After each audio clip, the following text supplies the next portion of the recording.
Hey guys, how are you all? Welcome back to my channel. If you enjoy then please like, share and do comments. OWWW. Why is it so loud? So much noise. Why is dark? Why don't I remember anything?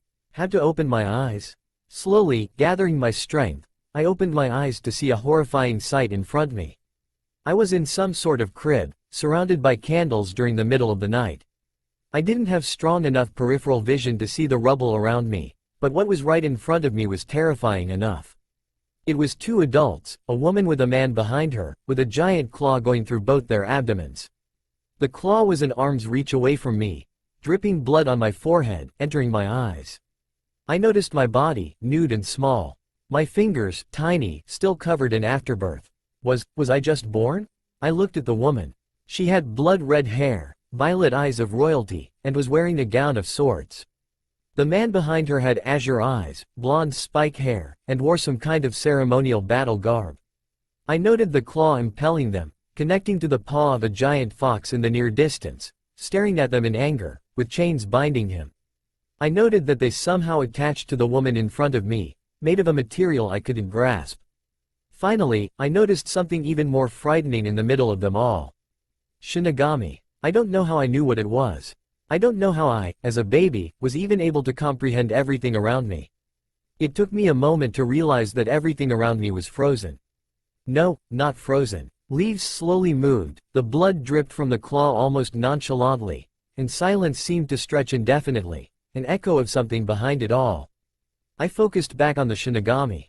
Its white kimono did nothing to hide its purple skin, red horns, and wild white hair. Its demented eyes stared at me, its head tilting despite the slowness of everything around me. It looked upon me like an owl on the ledge of a tree, and I mirrored, not understanding what was transpiring. I noted something floating in front of the Shinigami, something that was vaguely humanoid. And yet, a fox head was sticking from its shoulder, with a knife right above where the Shinigami was going to cut it off. You should not be here. I looked around, not understanding who was speaking. You should not be here. I suddenly realized that it was the Shinigami speaking to me. Its voice was terrifying. It felt like the wind caressing your skin in the death of night, the cold shivering you to the bone, with the promise of terror on the very edge of your senses. Why shouldn't I be here? I tried to speak, but I could only think and hope that it reached the spirit. Your Tama was not cleansed completely, your body and spirit have moved on. But your mind remains. That is not how it is supposed to be. Tama, that's Japanese for soul. But how do I know that? A sharp pain struck my head. I cringed as images flashed before my eyes, showing me things I couldn't recognize but somehow understood. Your Tama should have been cleansed in the cycle of reincarnation. Perhaps the blood of the Kyuubi did something to you. It matters not. The soul of Minato Namikaze has been offered, and it shall be claimed. Minato. The name finally clicked, and everything dropped into place. Cycle of reincarnation, Kyuubi, Minato Namikaze. This is the world of Naruto. I don't know how I knew all of this. It was as if I was reciting something from a book, or in this case, a manga. The words felt empty, even hollow. But I knew about this world. I knew what would transpire in years to come. I knew what tonight, October 10th, was. I knew who I was. I knew who I was supposed to be. That makes that woman in front of me Kushina Uzumaki, which makes me Naruto. How'd I know this? As if answering my call, my mind flashed more images for me to see. As they progressed, knowledge entered my mind. I suddenly remembered everything about the manga and all information peripheral to it. There were gaps to be sure, but the majority of still made sense to me. Especially what was about to transpire. Minato is about to seal all of the Kyuubi's yin chakra within himself, leaving me with the yang, which negatively impacted Naruto's training and made dealing with Kurama almost impossible. It took the resurrection of his father during the Fourth Shinobi War for Naruto to become complete and use his powers as a Jinchuriki in its entirety. I watched as the Shinigami slowly arched his hand back, knife ready to cleave. I turned to see that the toad summoned to hold the seal spell key has already left, if the smoke was any indication. I stared at my hand, as tiny as it was, noticing that I could grab the claw in front of me. No, this will not be. I managed to retain this much. I know what will come. I shall not live that life. Naruto Namikaze Uzumaki shall not be disadvantaged. This is my story to write, not his to live. Kushina stared down at her newborn child, her love strong despite the sensation of life leaving her, almost overpowering her consciousness. Minato just dismissed his summon and told her that they didn't have much time before he finished sealing her in Naruto's seal. Don't be a picky eater. Eat a lot, and grow well.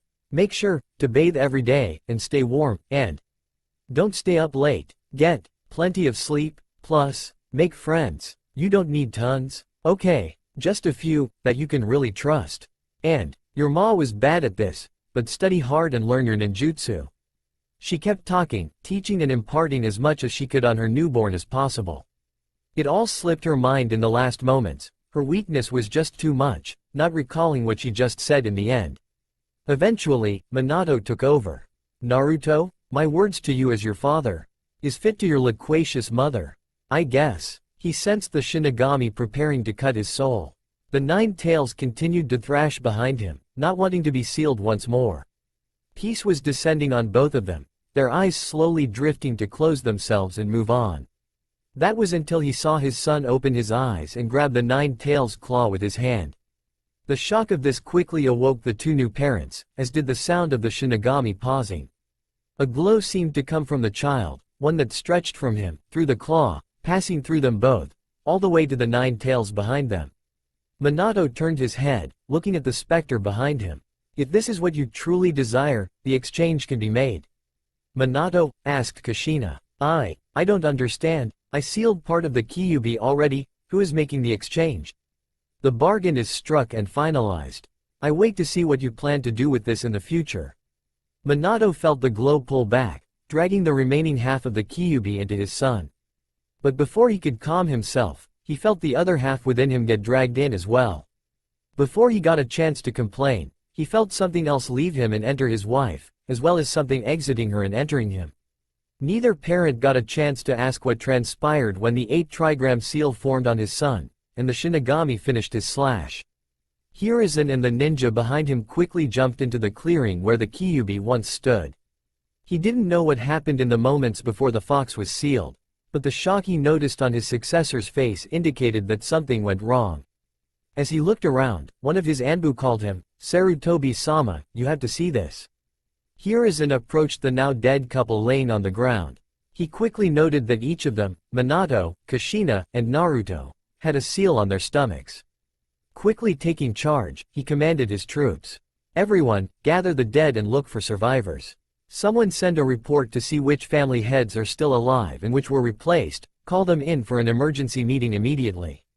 As of this moment, everything that has transpired here is an S-rank secret, is that understood? Yes, sir, shouted the Anbu around him. One stood forward. What should we tell the meeting is about? Hiruzen walked past them, lifting Naruto and covering him up, damage assessment, damage control, and me taking back my title. You mean? Hiruzen started walking away. As of this moment, I am resuming my role as the third Hokage. Now move out. It was still a sewer. I honestly thought that since it was me and not Naruto that it would be something else. And it was believed that it was Naruto's abused life that led to such grim mental state. I quickly noted that I was a flying orb of light since I couldn't feel my feet being wet due to the water below me. I then quickly realized that I didn't know what I was supposed to look like. It was all very disconcerting. I had knowledge of things I wasn't supposed to know. I saw images of a life I had before, and yet I felt no attachment to it in any way. I saw people who were once my friends, my family, my children, my wife, and yet, I felt nothing. I don't even know how I am supposed to look like. In the place of where I would most likely be in my memories was just an empty void or white space. All questions for later. I slowly floated along the path in front of me. Eventually, I heard it. The sound of something getting up and observing it environment. OWWW. My head, what hit me? Not what I expected to hear from the mighty Kyuubi. I floated toward the bars at the end of the tunnel. I noted the tag with the kanji of seal written on it, quickly recalling that the actual lock was behind it and the key was on the belly of a frog summon. I floated through the bars, my small form allowing me to do so, until I reached the Biju. He was big. No, he really was. The manga didn't do him justice. Maybe it was because I managed to get both halves in me before the Shinigami finished, but still. Otherwise, he was what I expected. Blood-red eyes and dark orange-red fur, giant 9 tails, human-shaped front paws, claws strong enough to destroy mountains, I assumed. I floated above him until he finished rubbing his head and looked around. TCH, what is it with my vessels? First, there was Mito and her never-ending void, then Kushina with her empty room, and now this sewer.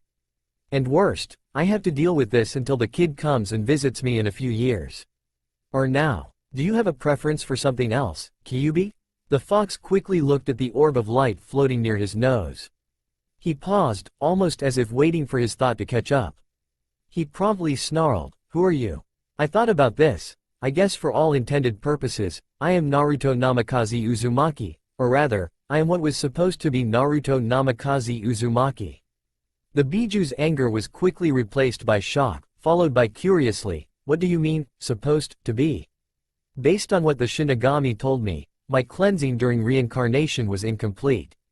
Now, what would you prefer your prison to be? I have enough presence of mind to make anything, but I would prefer your input. You are serious? Don't you know who I am, what I have done? I looked at the ground and thought, realizing that I didn't have a face or body to indicate such behavior. I both do and don't. I have knowledge of what happened and why you were released, but I feel no connection to it like I should. I know that you were released by one called Obito Uchiha under the orders of Madara. I know that you were forced to destroy the village against your volition because you were commanded by the Sharingan. I know that you wanted to be left alone and yet were somehow dragged into the whole issue of balancing world powers through Jinchuriki. Is there anything I missed? If the Biju could show even more surprise at this moment than before, he tried. Unfortunately, his brain failed. Make it in a forest or something. Put a mountain somewhere for me to sleep in. I floated away, deciding to give him time to gather his thought about what I just said. Slowly, I began to force the environment around me to change. Gone were the walls and dank smell. Gradually, I formed a sky above my head. I created a large clearing that stretched for miles. In one corner I made a vast forest, in another, I made a mountain. In another corner, I made a sea of fresh water. The last corner I left alone for now, merely continuing the grassland I already formed in the center but with various flowers and the like. Taking advantage of the confused Biju as he stared at his suddenly morphing prison, I raised the cage into the air and slowly bent it into a necklace that was once worn by the Sage of Six Paths. I somehow managed to put the lock behind the larger middle Magatama. The how is still beyond me, but I carried on. I clasped the necklace around the fox's neck, destroying the mechanism to do so, leaving only the seal as the method of removal. I figured he would try to rip it off immediately, but it seemed like the sight of his father's necklace shocked the Biju. He stared at me, confusion evident, yet angry slowly creeping through his snarl. "What are you? How did you know about this?" "I know of it the same way I know that you and your siblings were once part of the Jubi, which was the embodiment of Kagaya Otsutsuki merged with the God Tree, which was formed to reclaim the chakra of Hamura and Hagoromo, your father. I know it the same way I know your name. Kurama." Silence. Kurama actually fell down on the ground, the shock apparently too much for him. "Fa, father? Is that you?" "Oh Kami, no. He is somewhere else, I think in another dimension, waiting for the reincarnations of Asura and Indra.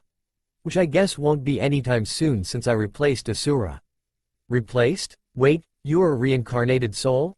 "Actually, if we are being precise, I am technically a cross-dimensional reincarnation, unless all realities are linked to one aim and Yomi in an endless cycle of reincarnation and rebirth.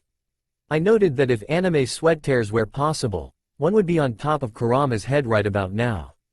The giant fox slowly crouched down to the ground, looking to where my eyes would be. "Well, I guess that makes things easier to understand. You just skipped one of the Saisei Harais." "The what?" Kurama lifted himself up, sat down and crossed his arms. "Don't take my word for it, but what I understand from the religion in these parts, when a Tama is prepared for reincarnation, it must be cleansed through the 5 Go-Harais before being sent down to the mortal plane. The Shi Hooray to cleanse you of your death. The Kurata Hooray to remove your previous living shell. The Seishin Hooray to detach you from all past attachments and possessions. The Meindo Hooray to separate you from your past knowledge to not cloud your future decisions. Finally, there is the Tenji Hooray, which one goes through to be born into the world." I pondered this, based on that description. You think I somehow skipped the Mando hooray since I still possess knowledge from my past life but no attachment to it nor my previous form. Kurama nodded. It would explain why you can talk with me like an adult and yet be a simple ball of chakra in front of me. Frankly, it's the first time I have seen such a thing. But that makes no sense. Shinto doesn't have these harais from what I can recall. Kurama raised a finger, different realities, different beliefs, different interpretations. If what you say is true, then the afterlife can be literally interpreted in any way possible. What I told you is what is believed in the elemental nations. Now, can you explain what you said earlier?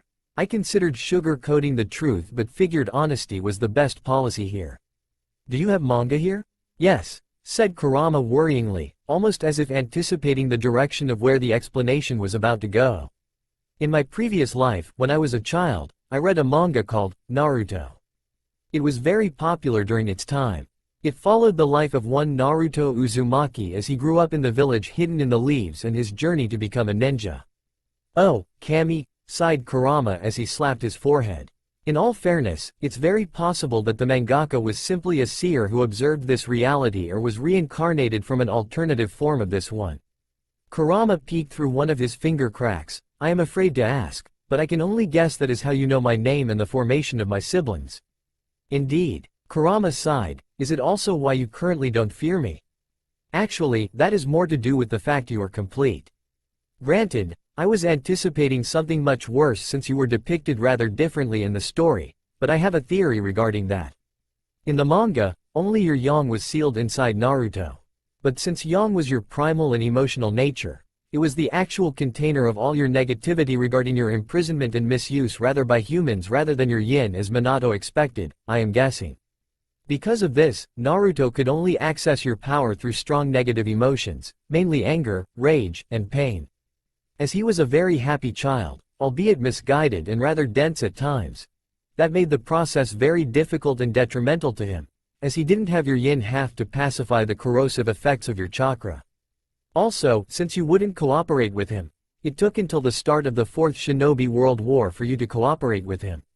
To avoid this, I managed to convince the Shinigami to seal both halves within me. Since you are whole, I believe that is the reason why you are coherent, cognizant, and in total control of your emotions and not a wild animal as it were. My knowledge of your past and such may have played a role to gain your trust, but I don't have the ability to determine that. Hence why you didn't outright dismiss my knowledge of you or the fact that I was a reincarnated soul from a different world. Kurama sighed. Makes sense. I know myself better than most, so I can kind of guess how I would react in such a situation. I am a stubborn bastard on the best of days and hold grudges for centuries. What did you seal in your, Naruto's parents? Each other's souls. Kurama raised a brow. Why? I have my reasons. Does it have something to do with what happens later on? Yes. Kurama tapped his foot. I can only assume that you're going to actively change certain events in the near future? I pondered this. Under normal circumstances, I would avoid this since causing significant changes in the timeline would make my knowledge of the future worthless. However, since I already took in your yin half from my father, boy that feels weird to say, I have already altered things. No, I plan to make significant changes to make my life and the life of others easier. Others? I am going to live in this world till my passing. Just because I am not the Naruto Uzumaki that was supposed to be in this world, it doesn't mean that I can't live my life as a Naruto Uzumaki. Kurama nodded his head. Fair enough. Better get used being called Naruto then. Anything specific you want to change? I recalled all my knowledge of the franchise, thinking about all the things that happened early on in Naruto's life. In about 3 years and 3 months, the Hyuga affair will happen, which will cause lasting damage to the clan that will take over a decade to heal. I don't care that it may end the war between Kumogakure and Konohagakure peacefully. I am doing this because it will affect my environment for the better if the clan is better off. Being a little critical and detached there, aren't you? I may have a working understanding of the future, but I have no attachment to those it pertains, since I lack the capability to currently do so. Sure, maybe I'll get to know them and form connections later on, but for now, I am considering my immediate future, not the village's. Kurama nodded in understanding. The spirit in front of him was purely a mind aspect, no spirit or body to cloud its logical thought process. What else? The Uchiha clan downfall comes to mind. This caught Kurama's attention as he was never a fan of the clan. Downfall? A better term is a massacre, but it was referred to as an incident instead by the civilian council. It all started after you were forced to attack the village. Konohagakure's leadership began to suspect that the Uchiha were behind the attack due to the Sharingan's ability to control you, so they were all placed under close surveillance in one section of the village. This mistrust and isolation from the rest of the village created feelings of ill will amongst the Uchiha, and ultimately rekindled the hatred harbored towards the Senju-influenced government. As such, the Uchiha, led by Fugaku Uchiha, began planning a coup d'état to overthrow the Konoha leadership. So Indra's curse of hatred still lives on to this day. To be fair, Madara only recently passed on and is indirectly responsible for the massacre. How? What does it take to kill the guy? Shouted Kurama. If his math was right, Madara lived for well about a century. According to the manga, he was very prepared. After his death during his fight against Hashirama, a scheduled Izanagi activated sometime afterward, changing reality to bring him back to life in exchange for his right eye's vision. He left a copy in place of his real body and went into hiding with a mouthful of Hashirama's flesh that he transplanted into his wounds. It was not until decades later, towards the end of his life, that the cells awakened the Rinnegan, in the process restoring his right eye. With the Rinnegan, he was able to summon the demonic statue of the Outer Path, which he used to cultivate a mindless living clone of Hashirama from which he believed he had produced a white Zetsu army. Kurama tilted his head. Zetsu? Izanagi? Oh right, you don't know. Wow, this is going to get complicated real fast. Remember Kagaya? Kurama snarled. Only from the stories my father told my siblings and me. Oh right, he was made after the whole fiasco. Well, before she was sealed away, she created Black Zetsu, a physical manifestation of her will. He would then approach Indra alone periodically, goading him with praises and curiosity towards Indra's true potential, even going so far as to say he could rival, if not surpass his father. When Hagoromo later named his younger son, Asura, as the new leader of Ninshu, Black Zetsu tempted Indra to go to war with his younger brother. He then decided that Indra's descendants, the Uchiha, would be the main cast of the shinobi history it was creating, and also modified Hagoromo's tablet to claim that among other things, the infinite Tsukuyomi would be the Uchiha's salvation. Over the centuries, it manipulated the two brothers' reincarnations in an attempt to get one to awaken the Rinnegan, and also recorded many events for Kagaya, including Madara Uchiha and Hashirama Senju's last fight at the Valley of the End. Oh, my Kami Kai. It gets worse. When Madara had seemingly created White Zetsu and its clone siblings, it was actually Black Zetsu pulling the transformed humans from Kaguya's infinite Tsukuyomi out of the demonic statue of the Outer Path, merging them with the essence of the Hashirama plant clone Madara created to give them a diluted wood release. When Madara was on the verge of death, he believed he had created Black Zetsu by imbuing his will into half of White Zetsu, and that the complete Zetsu was partially his clone. Zetsu later accompanied Obito Uchiha to a megacure to locate Nagato, an Uzumaki survivor, who had unknowingly been given Madara's Rinnegan as a child, and watched as Obito introduced himself as Madara Uchiha. Kurama tilted his head. Obito? I nodded, or moved up and down in the air. In response, Obito Uchiha, the most un-Uchiha member since ever. It relates all back to Madara. Over the years before and after getting the Rinnegan, Madara had perfected his plan for peace in what he called the Eye of the Moon plan. The plan consisted of projecting the infinite Tsukuyomi on the moon in order to trap the entire world in a dream, thus saving mankind from destroying itself, but also at the price of robbing free will from the whole world. Whether or not he came up with it initially or was whispered it by Black is beyond the point. As his years waned, Madara knew he couldn't complete his plans in the time he had left. So he transplanted his Rinnegan into a young Nagato without the boys knowing, intending Nagato to someday use the eyes to restore Madara to life. If Nagato was to do this, however, Madara believed he would need an agent to act on his behalf and guide Nagato towards this ultimate goal.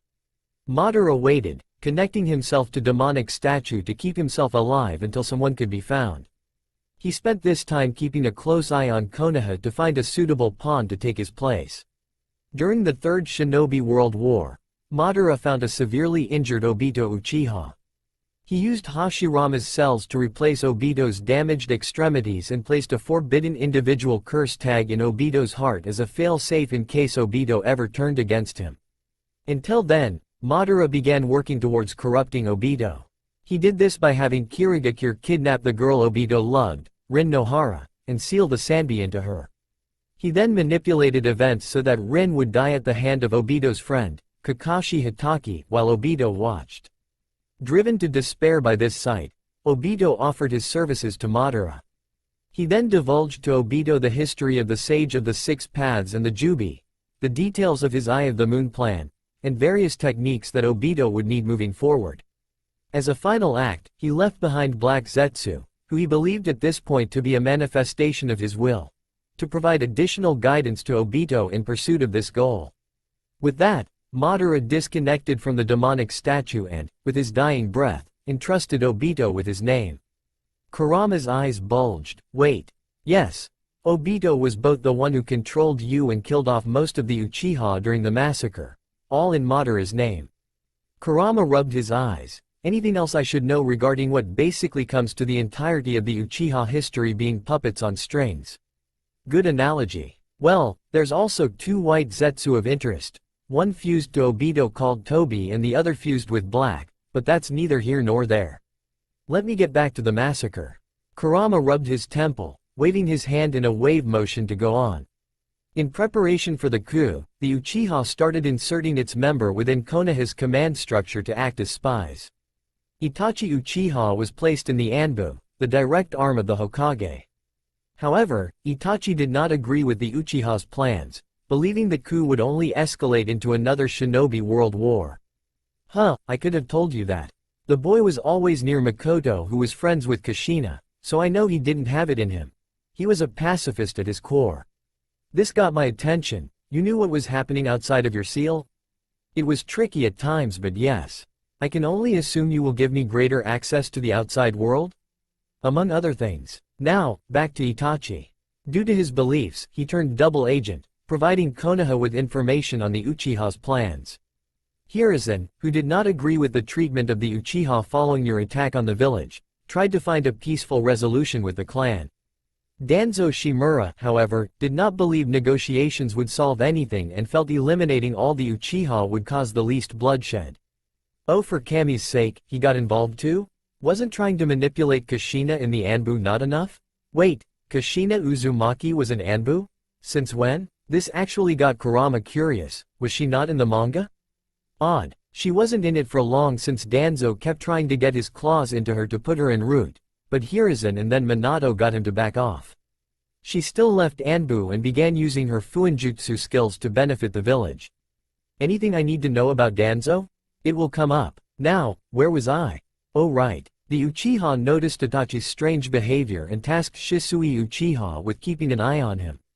Shisui, a close friend of Itachi, shared his opposition to the coup. When peace talks started to break down due to Obito's interference, Shisui attempted to use his Mangekyo Sharingan's Koto Amatsukami to force the Uchiha's leaders to change their minds. Danzo felt this was a waste of Koto Amatsukami's rare usage and took Shisui's right eye for himself before Shisui had a chance to use it. Having failed and fearful that Danzo would take his other eye, Shisui entrusted his left eye to Itachi before committing suicide, in turn activating Itachi's Mangekyo Sharingan. After finding his body, the Uchiha believed Shisui had, in fact, been murdered by Itachi and the suicide was staged, and, as such, no longer trusted him. Again, whether or not this was due to Obito's manipulations is beyond my knowledge. You keep mentioning a lot of abilities of the Sharingan I never heard of, kid. Give me some context. First, I am not a kid. I was a grandfather before I died. Anyway, different Uchihas had different specific focuses to their Mangekyo Sharingan, usually relating as to what activated them. But there are two abilities that could be activated by any Uchiha even in its basic form at the cost of one eye. Izanami traps the victim in an infinite loop disregarding the target's 5 senses, specifically designed as a reprimand for those who would abuse Izanagi. Izanagi allows the user to warp reality for a short time, changing reality into illusion and illusion into reality, thus escaping death and rewriting destiny. Kurama whistled. Damn. Izanagi seems like the more dangerous one of the Kinjutsu. So did Danzo, which is why he had Orochimaru transplant an arm with several Sharingan implanted in it, along with Hashirama's cells he had in storage to activate them in time of need. Thankfully, he only gets the arms sometime after Orochimaru becomes a missing nin but before he gets Shisui's eye, so there's a grace period there. Kurama's jaw dropped. His left arm cast? I am really missing a lot here if he is somehow working with Orochimaru. He also put in Shino's eye. What did you call the ability? Koto Amatsukami. I don't know if it was specific to Shisui or not, but I do know that Danzo used it to manipulate the civilian and ninja council, as well as most likely influence Hiruzen's decisions when he got it. The technique allows the user to enter the mind of any individual within their field of view, and manipulate them by giving them false experiences, making it seem as if they were doing things of their own free will. Thankfully, Shisui didn't have it in him to abuse it, and his devotion to the village was greater than to the clan. If I get the chance, I am making sure he stays alive. No one else ever had the ability, so I think he was a unique case. Are you aware of the Sharingan's other forms and abilities? Kurama started counting off his fingers. Well, there is the Mangekyo and the Eternal variant. There's the Tsukuyomi, Amaterasu, and the Susanoo. Anything I am missing here? The ability to read and decode the Uchiha clan's stone tablet? Didn't you say that it was altered? I shook myself side to side, only the Sharingan parts. Obito didn't know this, but the Rinnegan part wasn't affected by the alteration by Black Zetsu, so the truth is still written there. Back to the massacre. Although he still wanted to find a nonviolent solution, Shisui's death convinced Itachi that events could no longer be stopped, so he became outwardly critical of the clan's actions and hostile towards individual members.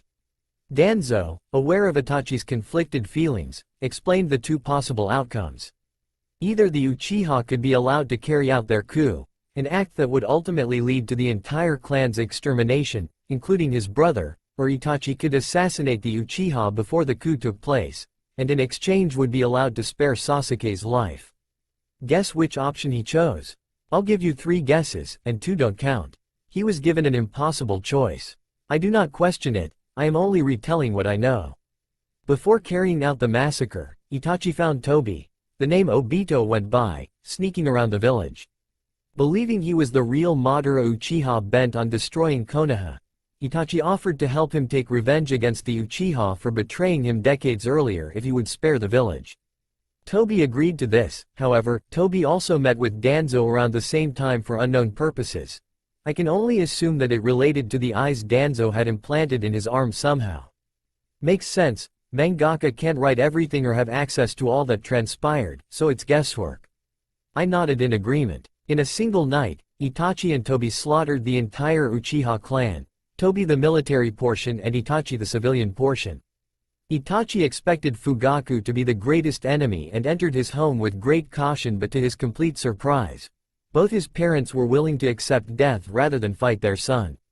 Both respected his decision to side with the village over the clan and asked only that he look after Sasuke. He tearfully killed them just before Sasuke returned home from the academy. Although he knew his actions were necessary, Itachi could not forgive himself for killing his own family and believed he had to be punished. Sasuke, a child at the time and thus ignorant of the Uchiha's conspiracies, was the only person qualified to pass judgment on Itachi he felt he deserved. As such, Itachi attacked Sasuke when he entered the house, desperate to make Sasuke believe he had killed their clan without provocation and for selfish pursuits of power. He used Tsukuyomi to torment Sasuke with images of the clan's murder and claimed Sasuke was too weak to even bother killing. Itachi encouraged Sasuke to embrace hatred and vengeance in order to get stronger and to come after and kill him to avenge their family. Unfortunately, since at this point the real Madara has passed on, Sasuke became Indra's reincarnation. Neither Obito nor Black Zetsu were aware of this. The mental trauma pushed the curse of hatred on the boy too soon. Kurama could guess where this was going. How bad was it? Let's put it this way, he became Orochimaru's willing disciple, absorbed him at some point, killed Danzo, interrupted a cage meeting. You know what? He basically changed sides 5 times before getting involved in the Fourth Shinobi World War in a span of 3 to 4 years. He was messed up, okay? Kurama breathed out, go on. Itachi reported the mission's success to the third Hokage. The third, having been unaware of Itachi's assignment from Danzo, regretted to hear the news. With nothing to be done about it now, the third promised to perpetuate the cover story that Itachi had acted alone and without cause so that nobody would learn of the Uchiha's plans, and also so that Konoha would not be tarnished for its involvement. Most important to Itachi, the third vowed to keep Sasuke safe from Danzo. The third also ordered the dissolution of Danzo's root and his removal from the council as punishment for acting without his permission. The removal stuck, but Root just went further underground. Whether or not Hiruzen was aware of this was never really specified. Itachi then left the village, joining the Akatsuki to reinforce his image as a criminal. In actuality, he monitored Akatsuki from the inside, reporting directly to Jiraiya, keeping Konoha informed of its actions and preventing the organization from moving against the village. Itachi also threatened to reveal all of Konoha's confidential information to foreign forces should Danzo bring harm to Sasuke. He maintained the charade to his death by Sasuke, although his sickness would have killed him anyway. Unfortunately, since Obito managed to twist the truth of what happened on the day of the massacre when he was telling it to Sasuke. Yeah, he brainwashed Sasuke some more, I get it. But damn, if there was a more honorable and loyal shinobi in history, one doesn't come to mind. I intend to make sure that it doesn't come to that. The problem here is carrying out the changes. How so? For one thing, I don't know when it happens. I know it occurred after Naruto started the academy but before he graduated. That's a rather big window. I mean, I can maybe remove 2 years since Sasuke was an emo for a while at that point, but that still gives me a range from 6 to 10 years old. In all fairness, I want to say 10 since at that point Itachi would be 15, more than old enough. Kurama nodded in understanding, so the execution is the problem here? Indeed. I only suspect Obito's involvement in instigating the coup, like I suspect that Danzo somehow constantly reminded the village of Naruto's, or I guess, my, role in your attack upon the village. I mean seriously, hatred just doesn't last that long without rekindling the embers, unless you are an Uchiha. Wouldn't be outside of the realm of possibility. Be an easy way to break you down and force you into root. Thought the same thing. In any case, I have to do it without raising Obito's suspension nor get caught by Danzo doing it. I have something in mind, but it's a stretch at best. We will strategize later and plan something. Anything else you need to do? Nothing comes to mind. Speaking of which, how are you so easily able to recall all of this? This gave me pause. The only theory that comes to mind that since I am all that is left of my purification, without the soul and body to hinder me, I have perfect recall. For now at least. I don't know what will happen as I merge with the infant's Tama and become diluted. Kurama frowned, that is worrisome. We have to ensure that your knowledge doesn't go to waste. Even if you change the timeline, you have access to information not available elsewhere. This means that we have 3 years to plan out. Anything else? I checked all the information I had about the Naruto universe, eventually coming to a decision. I need you to leak more of your chakra into my system. Kurama raised a brow, pardon? Before, Naruto had only your yang to work with, and he had issues because of it. Granted, he wasn't the brightest of kids, but still, I am working with everything here. Plus, I doubt a normal 3-year-old will have the physical capabilities necessary to save a child from a kidnapping. Ah, so you want me to jumpstart your development. Only enough to get me physically capable of carrying it out. It's not like you will have an issue with this. I am going to give you free access to my senses and chakra coils, and you can make sure I don't die from chakra poisoning. Kurama thought it should be easy enough. The process will make it less difficult for you to use my chakra in the future, plus it may give you better chakra control overall. However, you realize that such a process will alter you? Doesn't matter, Hiruzen will make sure I stay safe, and Danzo will still find a way to screw me over. I can only hope that the changes I make prevent the worst of it. Plus, Kakashi and the other Anbu will protect me. Kurama chuckled, so you have it all figured out, don't y'all? Not really, I am ballparking it since I have been alive for literally an hour at best. That caused Kurama to laugh. Well, alright then. Let's get started. Kurama got his hands, paws, in a ram seal and started to push out his chakra into the air. I sighed, however best I could. realizing that I basically gave a Biju free rein to alter his container as best he sees fit. I knew that Naruto was basically me now, but I guess I still haven't really built the association in my mind. Honestly, I just hope this doesn't have any other far-reaching consequences. A few days later, Hiruzen sat at his table, finishing up paperwork that only days ago was being handled by his successor. He looked out the window, noting that despite the sunny day and the rebuilding currently happening outside, there was a dark miasma in the air, a feeling of sorrow and dread, with tones of anger. The funerals took days to complete, with Minato and Kushina buried in the end with the entire village in attendance. In fairness, they were barely separately as only a few knew that they were married in secret, but they were buried next to each other. They didn't know why both of them had seals on them, but Hiruzen managed to make it an S-class secret anyway.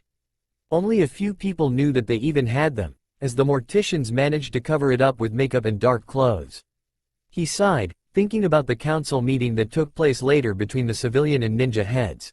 He could have handled it better. Despite strongly stating that Naruto was the Kyuubi's jailer and not the fox itself, the civilians ignored it all. The fools. They worked with ninjas for a living and yet they couldn't distinguish a kunai from a storage scroll. Keeping Naruto's heritage hidden made it more difficult, but Hiruzen suspected that some clans knew. The Uchihas undoubtedly, since Makoto was friends with Kushina. The Naras will figure it out soon enough, which means the heads of Akamichi and Yamanaka will know as well. The Inuzukas will smell it out one way or another, and the Aburame's bugs will detect the chakra similarities to the fourth, who they owe their allegiance to for showing the village their usefulness. True, there were other smaller clans in the village, but only the most powerful represented the ninja populace as a whole in the meetings, so Hiruzen had nothing to worry about.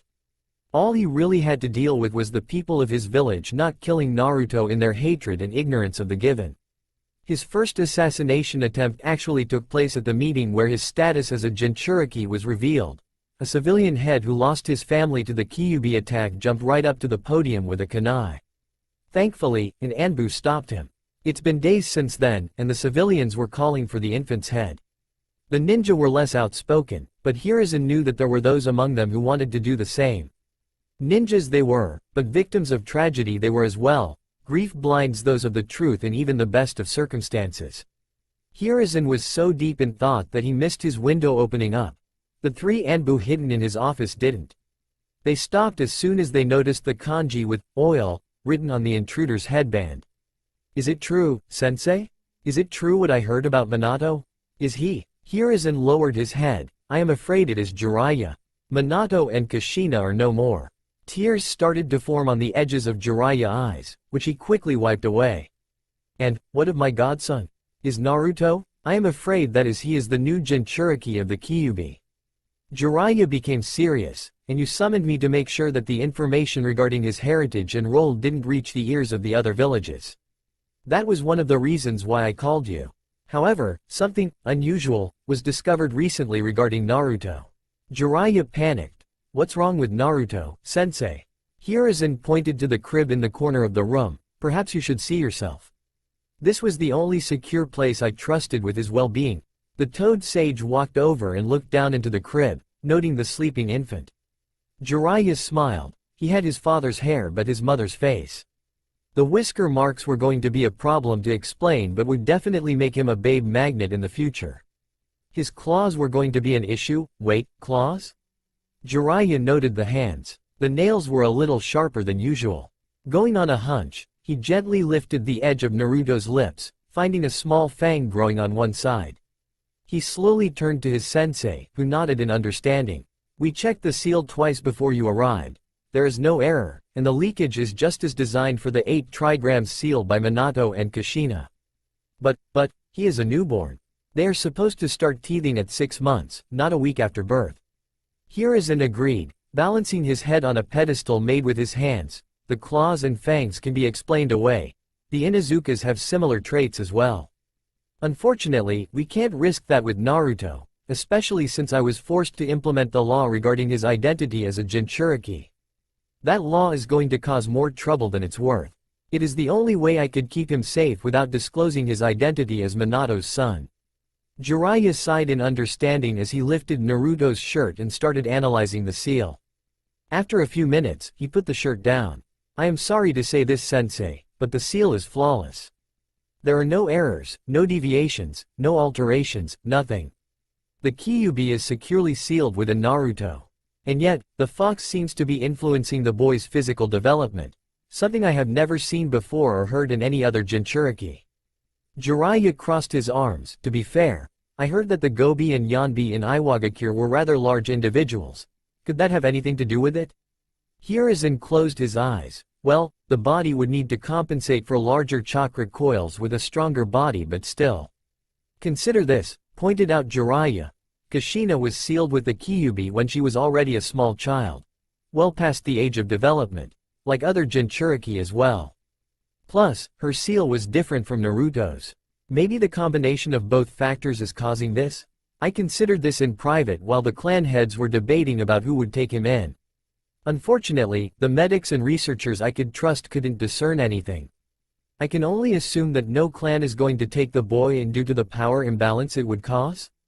Yes, the Aburame were rather vocal in their displeasure regarding this despite understanding the circumstances involved. Can you blame them? It was Minato who managed to convince the Anbu and the tracking nin in their Kakaichu usefulness besides poisons and silk, expediting their acceptance as a major clan of Kahona into the council. Hiruzen chuckled, don't remind me. The Inuzuka heads still give me crap regarding that. Said something about interfering with their turf. Jiraiya smiled before becoming serious once more. So what exactly do you want me to do? I want you to find Tsunade and bring her back. She is the only one who I can possibly trust to analyze and tell us what's wrong with the child. Jiraiya whistled. That is one tall order. Hell, running interference with my spy network would probably be easier than dragging her back here. I know, but not even she is stubborn enough to ignore a child in need, especially Kushina's. Jiraiya looked back and the child twisting in his sleep, ignorant of the troubles that will soon follow him. I want to be involved in his life, sensei. Hiruzen sharply glared at his former student. You know I can't allow that. Everyone knows how close you were to Minato. They will start to suspect something. But I am the village's only seal master. Can you spin a story that I come around to make sure the seal works and isn't going to release the Kyuubi? That will only reinforce the civilians' belief that he is the fox reincarnated. We may hope the best in people, but even I doubt such hatred will ever go away so easily. Noting his student depression, Hiruzen threw him a bone. That doesn't mean you can't be involved at all. You will just have to be careful about it. Jiraiya smiled. I guess that's already better than nothing. Any leads regarding the runaway Sanin? Hiruzen shifted through some paperwork. The last sighting of her occurred in Tanzaku quarters just a day ago. Jiraiya smiled. Then we are in luck. A poker tournament starts there in 2 days' time, meaning that is she going to be there for a while, more than enough for me to get there before she has a chance to lose big. Jiraiya was just about to jump out the window for his task when he looked back. I am allowed room for negotiation. Hiruzen sighed. Just remember that we are rebuilding. We don't have money to cover her debts to force her to come back. Oh, don't worry, I have something in mind to force her hand. Just make sure that Naruto is kept safe for now. I don't want him ending up in some random orphanage before I make sure to vet the staff. Hiruzen looked in Jiraiya in awe. You're taking your role as godfather much more seriously than I expected. It's true. I thought I would wallow in pain since his face would remind me too much of Minato to not bring up memories. But, if his changes persist, then it would be impossible to hide the village's ire from him. I mean, whiskers are one thing, but fangs and claws? What if he gets pointed ears and slitted eyes? No, that will fuel the civilians' assumptions too much for me to work just from the sidelines to prevent information regarding him leaking out or his possible assassination. I would rather suffer in silence now rather than over his grave in the near future. Assassinations? He is Minato's son. Iwagakure will want his head on a silver platter if they even suspect that he had a child who could possibly inherit his technique. Speaking of which, Hiruzen raised his hand. Don't worry. I had all of Minato's and Kushina's things sealed away. Only I and Shikaku know where they are and it's all classified under an S-class secret. Does he know because he is the Jonin commander or because he knew where Minato's hidden home was? Yes, I also placed down seals to make sure no one accidentally finds it. For now, they will suspect it's hidden in their bank account or vault by my orders. My only fear is that Danzo already suspects my ruse. Jiraiya stared back in anger. Anything I should be aware of? He did force Kushina to retire from Anbu due to his insistence on putting her into root and using her Jinchuriki powers. But do not fear, I will make sure he doesn't get his hands on Naruto. And no, he doesn't know about his changes as of yet. I only realized it since I am with him at all times and I made it an S-class secret among the Anbu who watch over me for now. Good, nodded Jiraiya, seeing that his sensei had everything covered. If all goes well, I will message you by the end of the month. Then I wish you luck, Jiraiya. Hiruzen turned back to the paperwork on his paperwork as his former pupil leapt out the window to track down the last known senju. Huh, well this is interesting. Kurama opened one eye curiously. What's wrong, Naruto? Should probably get used to that. It is my name, even if I can't remember my previous one. It seems like you adapting my vessel has created unintentional changes in the timeline. Already? How? In the timeline I know, Tsunade was forced to come back to the village 12 years from now. I mean, if I remember my timeline correctly, she left the village with Shizune after Dan's death at the conclusion of the Second Shinobi World War, which was 10 years ago. So carrying back the 12 extra years means that currently, Shizune is 16 and Tsunade is 39. Any reason you're keeping track of her age? And why was she dragged back? Not really, just for fun.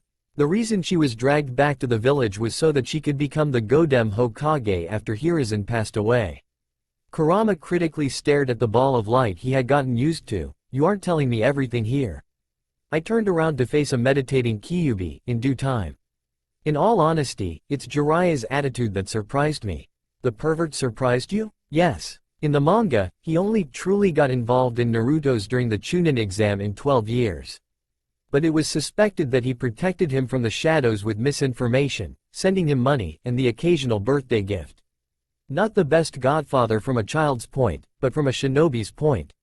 Makes sense. He had his responsibility as a spymaster, plus he had to make sure your real identity never got out. Besides, his association with your father would have raised too many questions. That point and counter-argument were raised. In any case, due to my physical changes, it is likely that he will be more directly involved in my upbringing. I can already see certain benefits from this, but I'll wait and see where it goes from here. Oh, there is one thing to add to our to-do list that I remembered after perusing my memories. Anything we can do about it? No, just figured I should tell you. Danzo doesn't actually get the Sharingan implanted into his arm, he gets them from somewhere else. He only gets the Senju cells added. Who does he get them from then? It was discovered many years in the future, when the original Naruto became Nanadem Hokage. Wait, 7? Who the hell was 6? Danzo was the Rokudame for a while, but it was never finalized. Instead, Kakashi Hitaki took over after the Fourth Shinobi World War. Kurama pondered this. Did he get over his grief and tardiness at that point? Kushina knew? Of course she did. Yes, Naruto managed to literally knock it out of him. He still read that orange book though. So did she, but that's neither here or there. This caught my ear. Seriously? Is the book that good, or was she just a closet pervert? First, there is no such thing as a closet pervert. There are people who express their urges in unhealthy ways and those who regulate them in a healthy way. Kushina was of a later category. There are prudes of course like Minato, but let's just say that Kushina manages to crack his shell a little, as it were. I pondered this. I can understand unhealthy ones like Ebisu who suppresses it too much and Jiraiya who indulges it. But what do you consider a healthy way of getting rid of the urges? You know my guy? There is a reason he constantly shouts of youth and exercises so much, and it's not just because he isn't good at ninjutsu and the desire to be a taijutsu master, although it plays a role. Huh, that actually makes sense. I mean, I just figured he was gay or something. He never got married in the manga, nor did he a clan of sorts. And he was always competing with Kakashi. Kurama actually laughed at that. Oh, don't worry, both are straight as arrows. It's just that Kakashi doesn't think he is worthy of love and Guy is saving himself for his one true love. Wait, does that mean? Kakashi told this to Kushina in secret, so don't spread it around.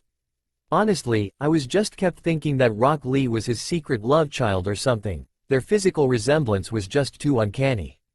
Is this someone I should know about? Well, he is just a year old now, but he does become a Jonin in the future purely on taijutsu, and he mastered the 8 gates. Or as many as he physically could. you know, with the last one killing you and all. Definitely one to keep an eye on in the future then. But we were talking about something else. Oh right. Well, you see, at some point after leaving Konohagakure and becoming a missing nin, Orochimaru discovers this guy named Shin who had a genetic anomaly that allowed for tissue and organ transplantation with absolutely no chance of rejection. Eventually, due to both of their fixations with the Uchiha clan, he became the Snake Sanin's personal play toy. He had active Sharingan all over his body, hell, he had 5 just on his head and 1 in the back of it. He only had 1 Mangekyo Sharingan though, so we were lucky there. In any case, at some point, Orochimaru took one of his arms which already had a few Sharingan in it and transplanted into Danzo. Sometime after this, Shin left Orochimaru's side and took most of his clones with him. He didn't make his appearance until much later in the timeline in a failed plot to revive the Akatsuki so that the ensuing conflict would be a catalyst to further his beliefs. So, Orochimaru worked for Danzo? Actually, I think that they are playing each other. I mean, Kabuto, Orochimaru apprentice, is literally playing as a spy for 3 sides at this moment, so he is a snake hidden among other larger snakes. It gets very confusing at times to know who is playing who. All I care at this moment is that Danzo uses Orochimaru and Orochimaru uses Danzo. Kurama pondered this. This Shin was currently not a threat if he was in hiding based on Naruto's knowledge, but this alliance between the Warhawk and Snake Sanin was worrisome.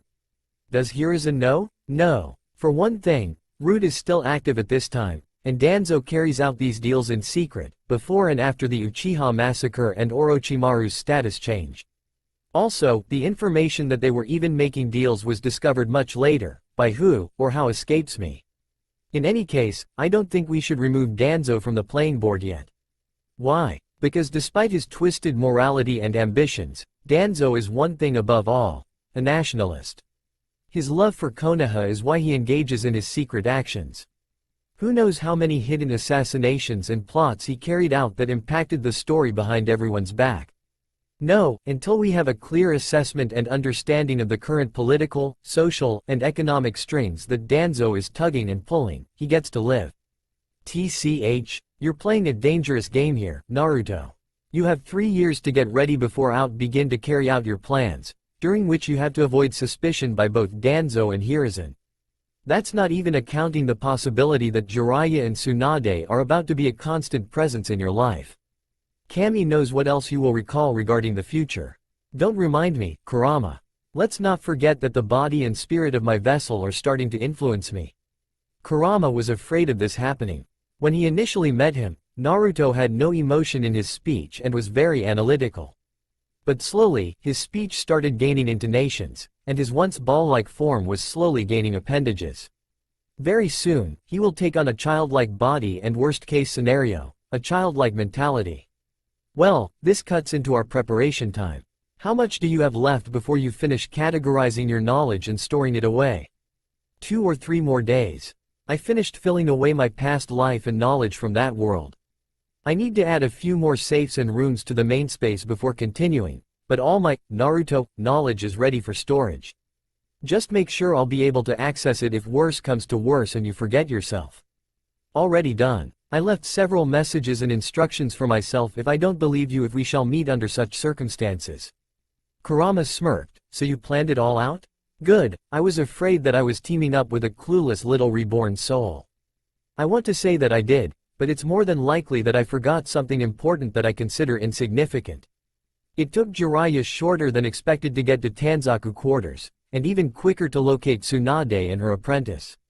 All he had to do was find the most active hidden source of chakra, which in a tourist location, was harder than anticipated.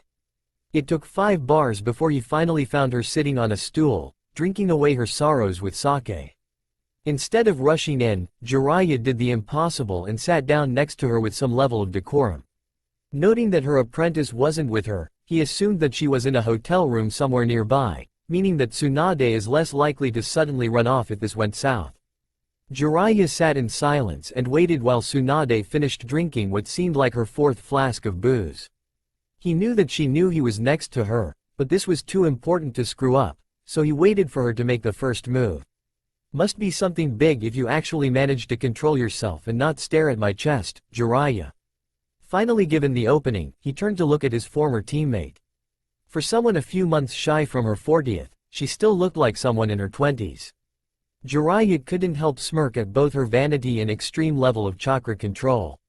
Only a Senju would use chakra in such a way. Indeed, it's too important to screw up on an impromptu lewd joke. Tsunade smiled slightly. Are you here to chastise me for not returning to Kushina's funeral? No, I am here to bring you back to look over her child. This caused Tsunade's eyes to bulge. Child? Kushina was pregnant? She was. It was kept hidden since the boy would be fourth in line for her duty. Fourth? What is Jiraiya talking about? She was only the second Jinchuriki for the Kyuubi, so the child should be. Wait a second? Catching the implication in the crowded bar with prying ears, Tsunade played along. Is that so? Tell me, did he inherit his mom's hair and eyes? Smiling knowing that the message has been received, Jiraiya played along. Unfortunately no, and his name is Naruto, for maelstrom, and not the fish cake like the ramen condiment. Instead, he inherited his father's blonde locks and eyes. It's too soon to say whose personality he inherited, but knowing who his parents are, the Uzumaki blood will win out. Tsunade did her best not to shatter the cup she held in her hand. Well, Kami damn it Kushina, you actually nabbed yourself a Hokage. I'd laugh if it weren't in bad taste. So he is already the Jinchuriki, and his name is Naruto Uzumaki to keep his father's identity hidden. So what is wrong with the boy? Must be something pretty bad if you sought me out in such a rush. Jiraiya ordered a drink for himself. Please. Sensei has always kept his eye on you to make sure you never disappeared. You are the last Senju. He was hoping that one day you managed to move on and continue the clan, but that seems to be less than likely at this point. Sipping on his sake, Jiraiya pushed on. No. Despite being born under less than stellar circumstance, Naruto seems very healthy, top of his weight and height bracket. No, Hiruzen is just concerned about his wild appearance. He fears the worst, so he sought out the best. Besides, home is in less than pristine condition at the moment. He figured with all the sick and injured, now would be a good time to teach some medicine and for management. Tsunade breathed out. So he is healthy but looks wild. What exactly is he afraid? That the seal is weakening? No, he would call you for that. Then it must be something literally physically wrong and not just to call me back to run the medical nin in hospital. Although, and how long does he expect me to stay and help out? Jiraiya smirked. Sensei hopes you will make the wise decision and hopefully remain home. He misses you, you know? Besides, would it be so wrong? You would be safe, you would have work, and your apprentice can see Konoha again.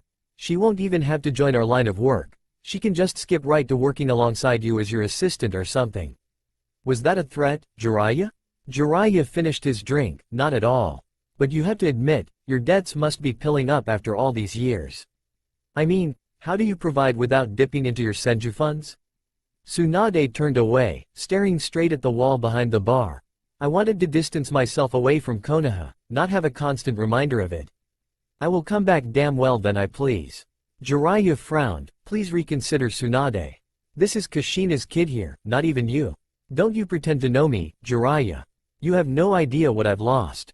I may not have lost a lover and family like you, but I have lost those close to me. Or have you already forgotten what happened in AIM with Nagato, Yahiko, and Konan? I considered them my children, Tsunade. For an orphan, that constitutes as something. Tsunade turned away. Low blow, Jiraiya. I don't care. Please Tsunade, return to Konoha. Don't make me beg. Tsunade turned to face her former teammate, noting his face. And what if I don't? Jiraiya finished his sake before hitting the nail in the coffin. Then Hiruzen declares you a missing nen. This actually frightened Tsunade. He wouldn't. Of course he wouldn't, even he isn't that heartless.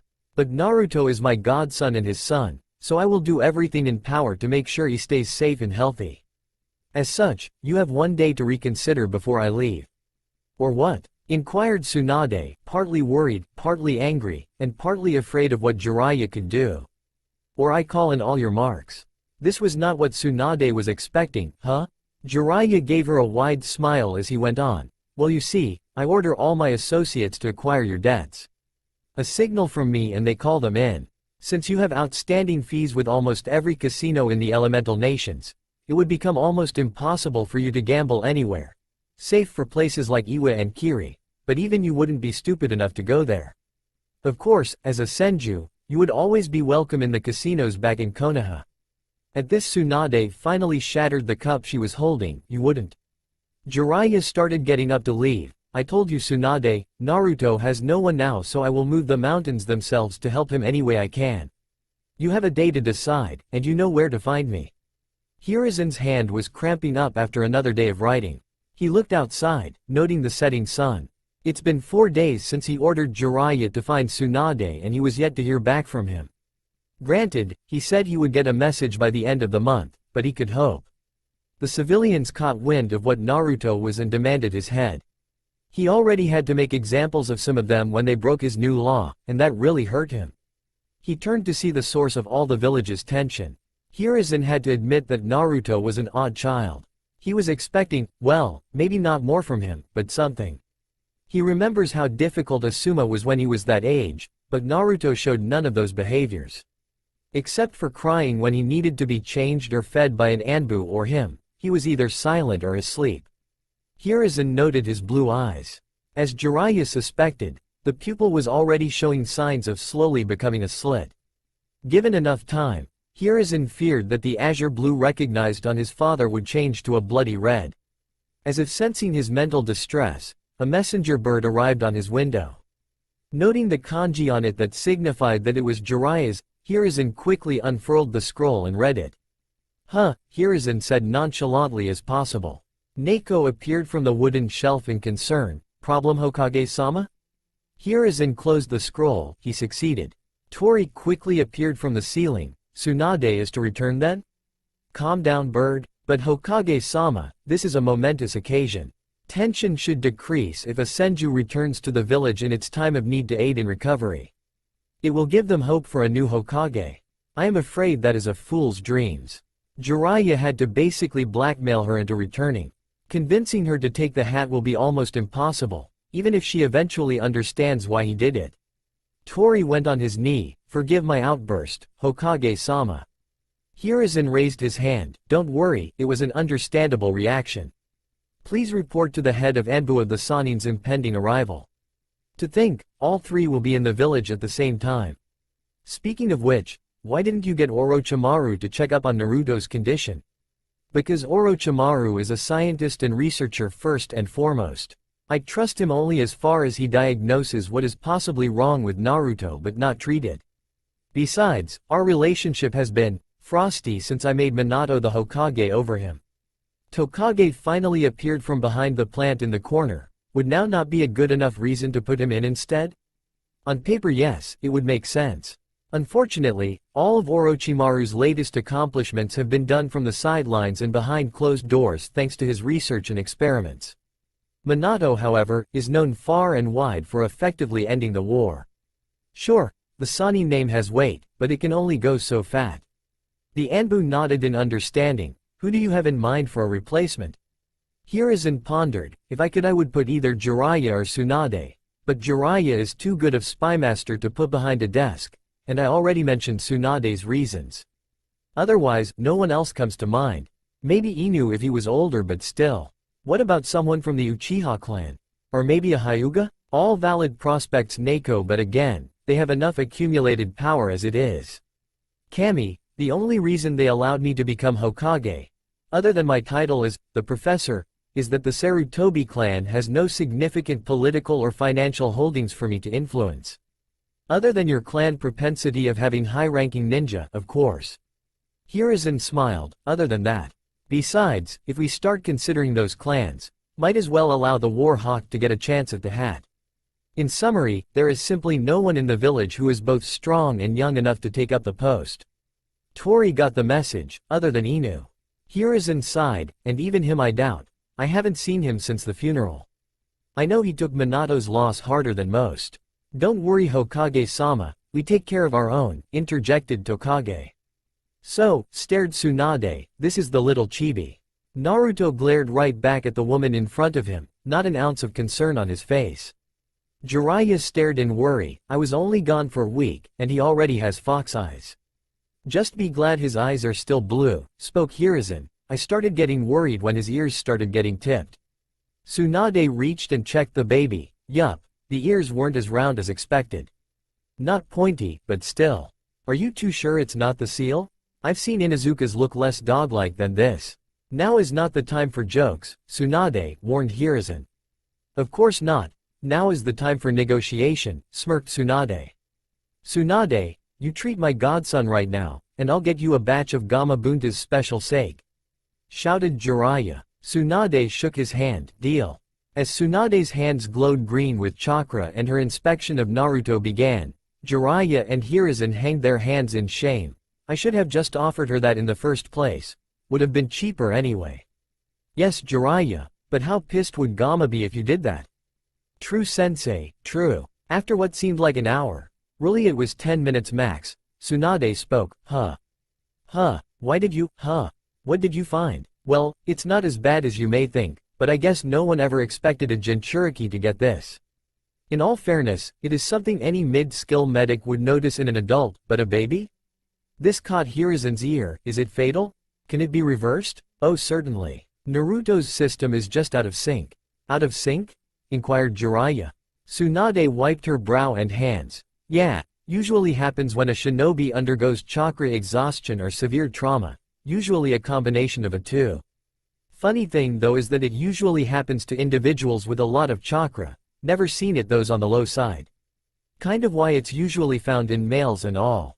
Basically, once chakra network becomes slightly out of line with the body's biorhythms. Usually, it's not a big deal. Usual symptoms include mild discomfort, slight loss of chakra control, a basic feeling of not feeling right in your skin if it were. If it gets bad enough, a realignment is required and then some bed rest for healing. However, Naruto is a unique situation. A Jinchuriki is basically a balance of the vessel's chakra and the bijus, if there's an imbalance in one's spiritual energy. Then the foreign chakra starts influencing the host, causing the physical energy to adapt to the imbalance, ergo Fox features. Nature chakra does something similar if a balance isn't achieved. I take on frog-like characteristics. Right you are, Jiraiya. But unlike nature chakra which can be expunged from your system, Biju chakra cannot, at least, not now in any way. When he is old enough to use chakra, Naruto could do it on his own but as a baby. Hiruzen pondered the implication of this. Will this be a lifelong issue? Tsunade closed her eyes in consideration. I honestly don't know. I can realign him on my own right now but what's done is done. We caught the ears in time and maybe the eyes will go away on their own, but the teeth and claws?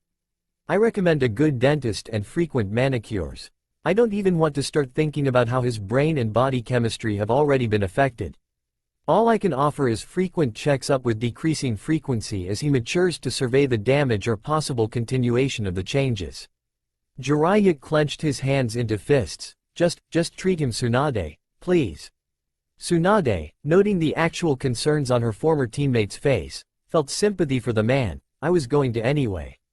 Right before Tsunade started the operation, she turned back to the Hokage. Sensei, seriously consider hammering it into the civilians' skulls that he is the Kyuubi jailer and not the fox himself.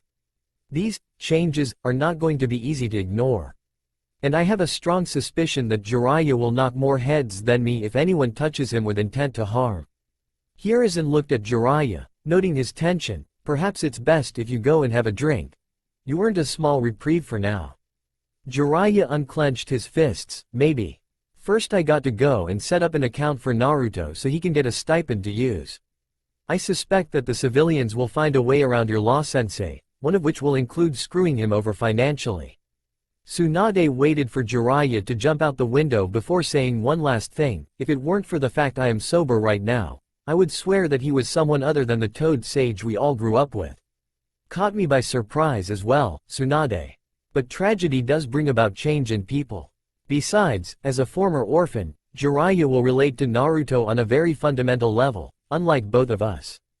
True, nodded Tsunade. Well then, let's begin. Damn it, damn it, damn it. Kurama broke out of his meditation. Naruto, what's wrong? I started quaking and morphing out of control. Tsunade, she started something. I feel out of balance. Kurama swore. Looks like we are out of time. Did you finish cataloging all your memories and knowledge? Yes. Everything is done, and ready. Information regarding my former life is under so many locks and keys that no Yamanaka will ever even catch a whiff of it. And your knowledge regarding this world? Same, but they will at least be able to tell what it is about, and believe that I simply have naturally good mental defenses. Besides, you're enough of a guard dog to keep the stupid ones out. Kurama smiled. Kami, we must really be out of time. You are actually making jokes. I actually laughed. Don't start furball. Did she find the sensory and chakra bypass I made for you? Kurama closed his eyes for a moment. Nope. I am still linked to your senses, and I can still dump my chakra into your body, albeit at a much slower rate than before. Good enough? I actually spasmed in pain as whatever Tsunade was doing took hold. Just remember. Hinata, Hyuga, 3rd birthday. Kurama nodded his head. I'll remember and make sure to drag in whatever is left of you down here to remind you of anything you have forgotten. Finally feeling the process finalizing, I spoke out one last thing. Good luck. Kurama. And good luck to you to Naruto. It was getting to know, whatever you were. I chuckled before one last spasm hit me. Kurama watched as the ball of light he had so close so quickly literally shattered before his eyes. He watched as his remains actually drifted off and became part of the air around him. He would have gone back to his meditation as normal if he hadn't noticed several pockets of energy form and fly off to separate ends of the mindscape. K-anime's sweat drop. Well, that's not ominous at all. Hiruzen covered his ears as Naruto finally started crying for no good reason as soon as Tsunade finished. Boy, does he have a pair of lungs on him. Well, he is your problem now, sensei. The Hokage eyes bulged. Now wait a minute, Tsunade. Tsunade smiled and started walking out of the office. Sorry, but I got to go and help Shizune clean up the Senju home before we move in. Plus, I got to go to the hospital and make a tally of supplies and check how good the medics are. I mean, I am going to be the head of the hospital, am I not? But. Tsunade opened and walked out the door. Sorry sensei, but I gotta go. Sayonara. Hiruzen watched the door to his office slam loudly. In turn, Naruto's screaming became even louder. He quickly noted that all 3 Anbu that were in his office decided to take an early shift change. Traitors, mumbled Hiruzen. Immediately after setting up various accounts and fallbacks for Naruto to use in worst-case scenarios, Jiraiya quickly made his way to an alcove deep within the Forest of Death. After making sure no one was around, he quickly made a summon. 2 puffs of smoke appeared, revealing Fukasaku and Shima, the 2 great sage toads. Well, nice to see you again, Jiraiya boy. Nice to see you too, Fukasaku-san. Shima hit Jiraiya on top of his head with her tongue. Took you long enough. You know how worried we get if don't hear back from you. Now Shima, you know that Jiraiya is a busy man. Fukasaku spoke as he tried to calm his wife. I don't care. You know how long it's been since we sat down for a meal and ate together as a family? Ages. Jiraiya rubbed the top of his head. Look, I am sorry about that, Shima-san, but my job as a spymaster does keep me busy. Besides, that's not why I summoned you too. Does it have to do with Minato's passing?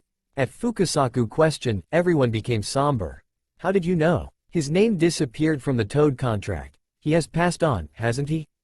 Him and Kushina? Jiraiya looked down in shame. Yes. But their kid lives. Shima perked up. Jinchuriki? Jiraiya nodded. Unfortunately, he seems to have some kind of imbalance in his body. We don't know if it's a permanent condition or not, but Tsunade is treating it as we speak. Truly, the slug Sanin has returned? That's wonderful. Indeed, Shima-san. I know she can hammer everything out in him, but... Fukasaku stared at his pupil. But what, Jiraiya? You are not one to worry about things. In this case, my worry is justified. His condition has already made him take on several fox traits, and I suspect that it will persist despite Tsunade's best efforts. Fukasaku took charge of the conversation and crossed his arms. And what exactly do you expect from us, Jiraiya boy? Jiraiya bowed, his forehead touching the ground, his hands shoulder distance. Please Fukasaku-san and Shima-san. I need to perfect my sage training as soon as possible. I beg you to make time for your unworthy disciple.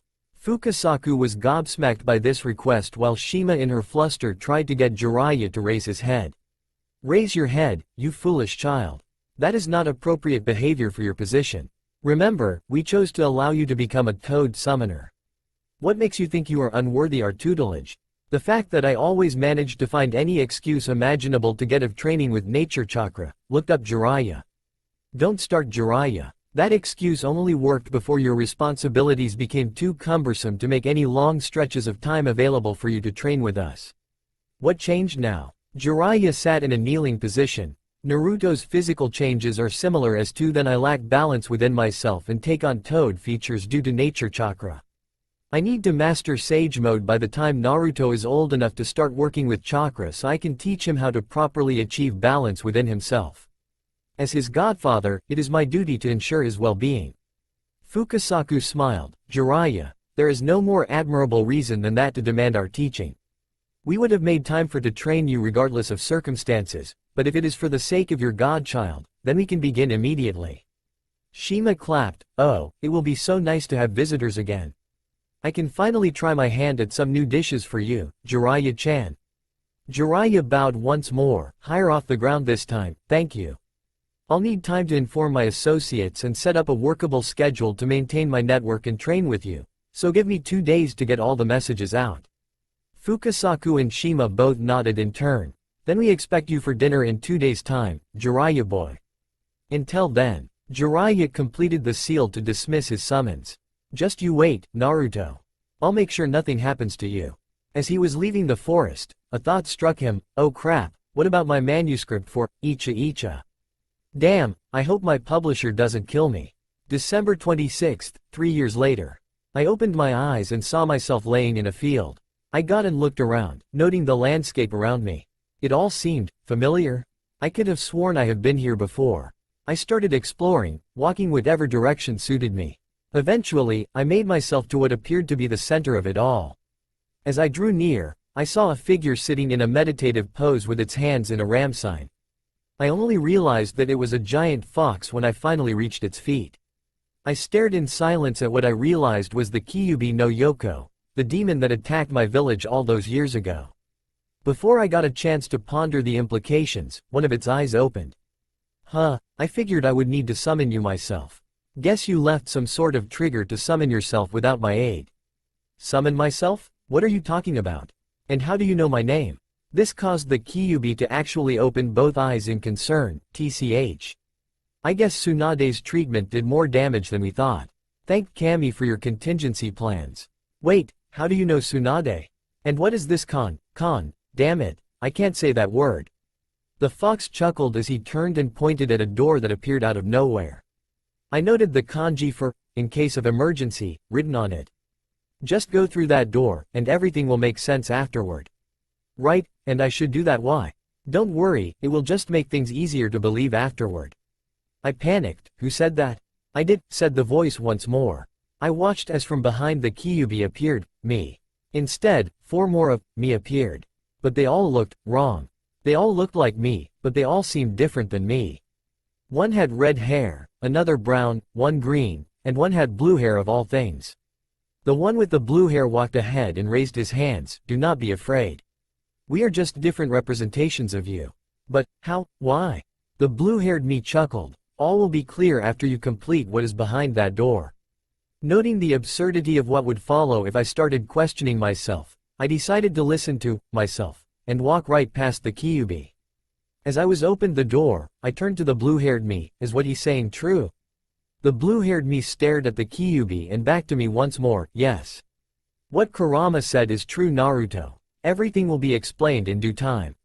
Oh, well then, thank you, Naruto. I mean, me. I am sorry, but is there another name I can call you? The blue-haired me smiled, of course. In anticipation of this day and for convenience sake, we all chose names for ourselves to distinguish ourselves. I personally go by Ao. I go by AKA, said the red-haired me. I go by Midori, said the green-haired me.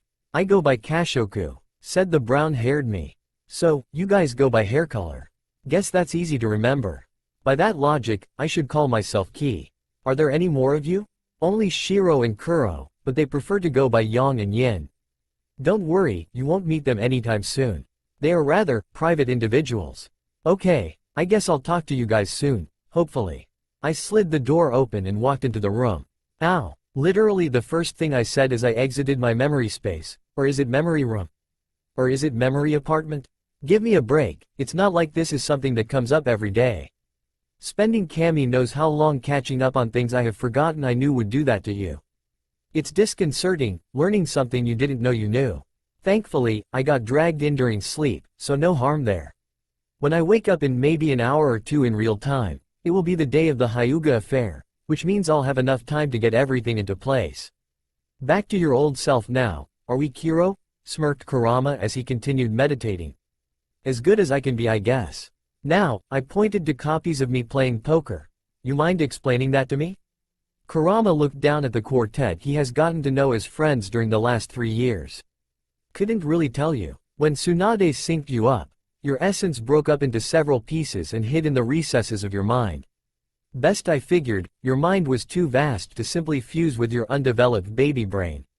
So, it broke into pieces, each possibly representing a different facade of you or separate souls. Whether or not you are still one Tama is to debate.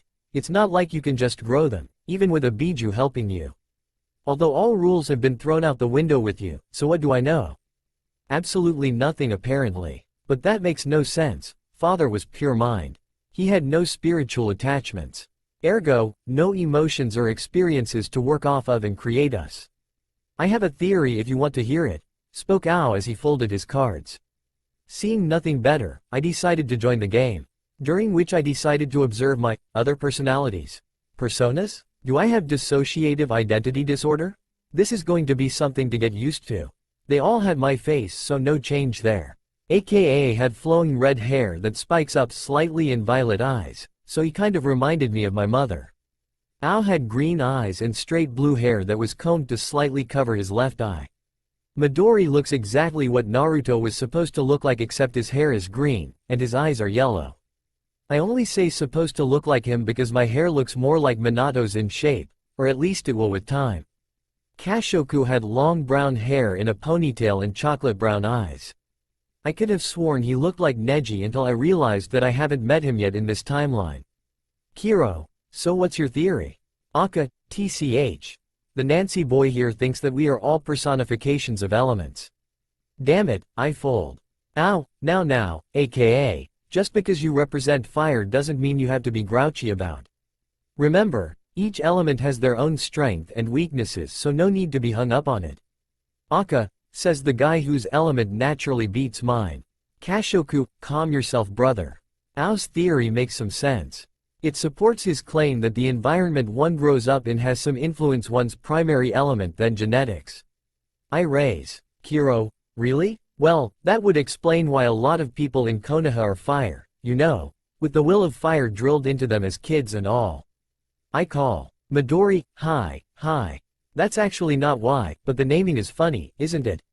The will of fire teaches people to always think of their comrades first, and that the entire village is like a large family, and every Konoha shinobi with the will of fire loves, believes, cherishes, and fights to protect the village. However, protection has two definitive representations. Either as a defender or as an aggressor, or avenger if you want to be technical. In turn, such upbringing basically makes everyone naturally fire-based in the village. Which is hilarious in hindsight. Also, check. Ow. You have to admit though, in the village as large as this for only Naruto and Asuma to have wind as primary seems statistically unlikely. However, at the same time, both had rather different personality types compared to those in the village. Naruto was a prankster, and Asuma was a cross between a wanderer and an adventurer. It would explain why he decided to join the 12 Guardian Ninja instead of staying in the village. I check, and dealer draws the 5th card. Aka, damn it, I folded too early. But that theory doesn't explain someone like Kakashi or Hiruzen who mastered multiple elements.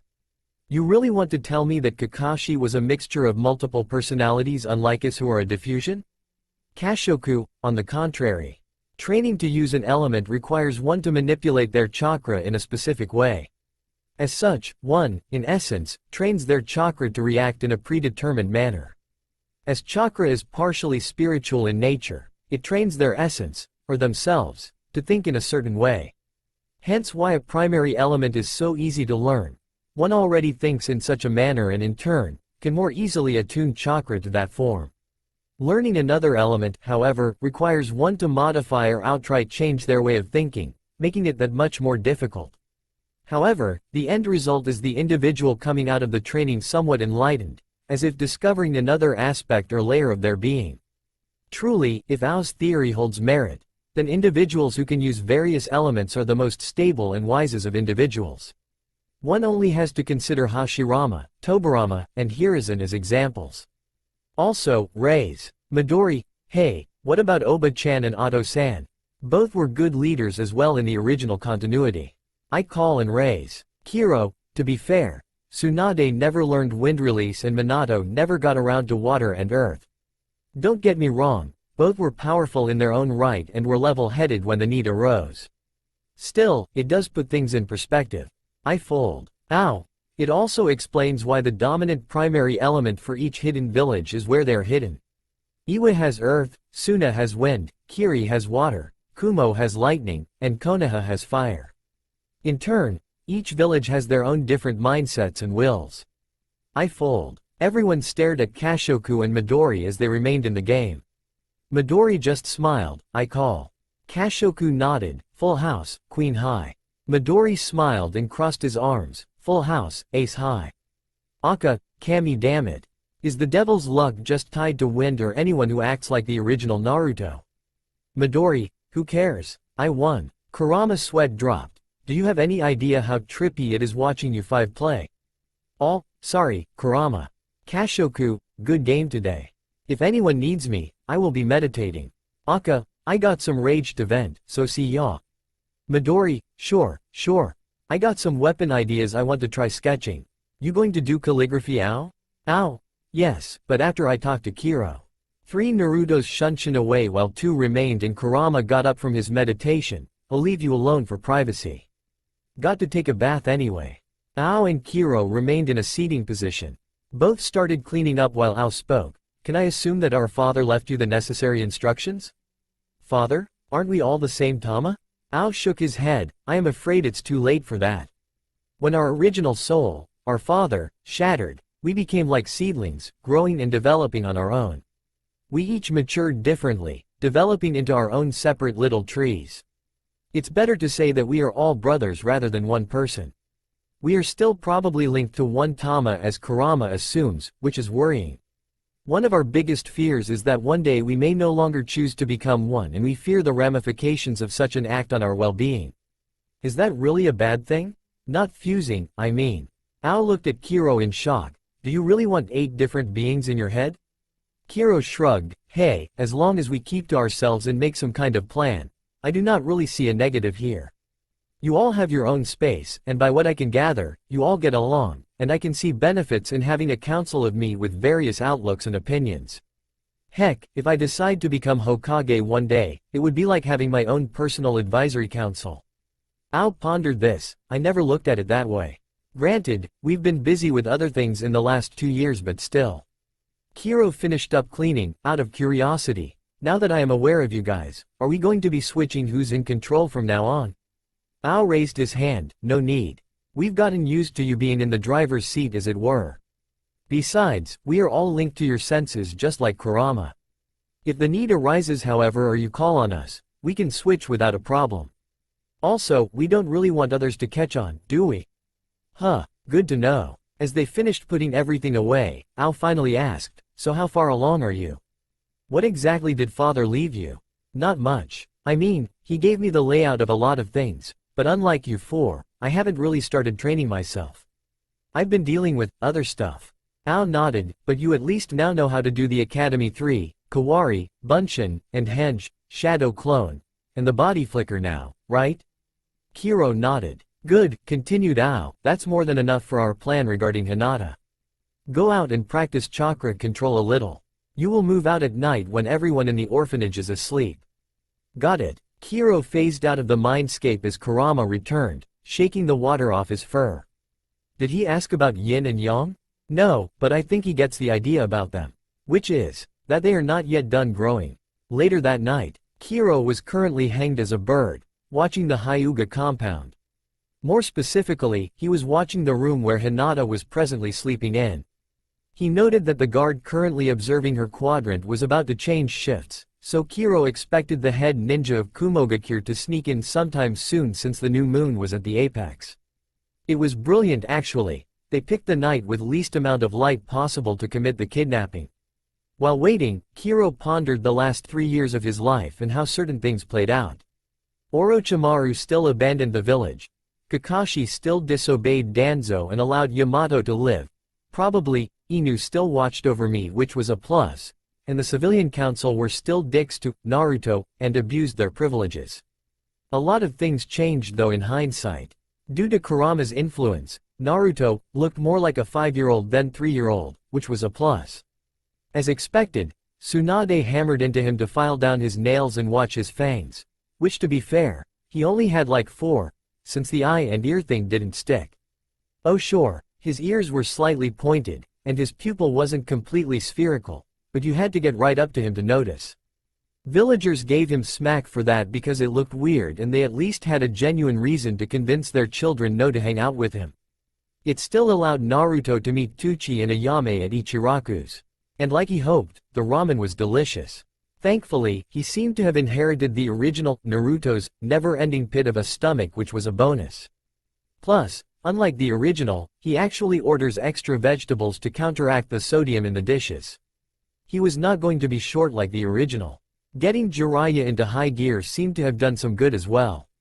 As he promised, he visited Naruto on a much more frequent basis to see what was happening.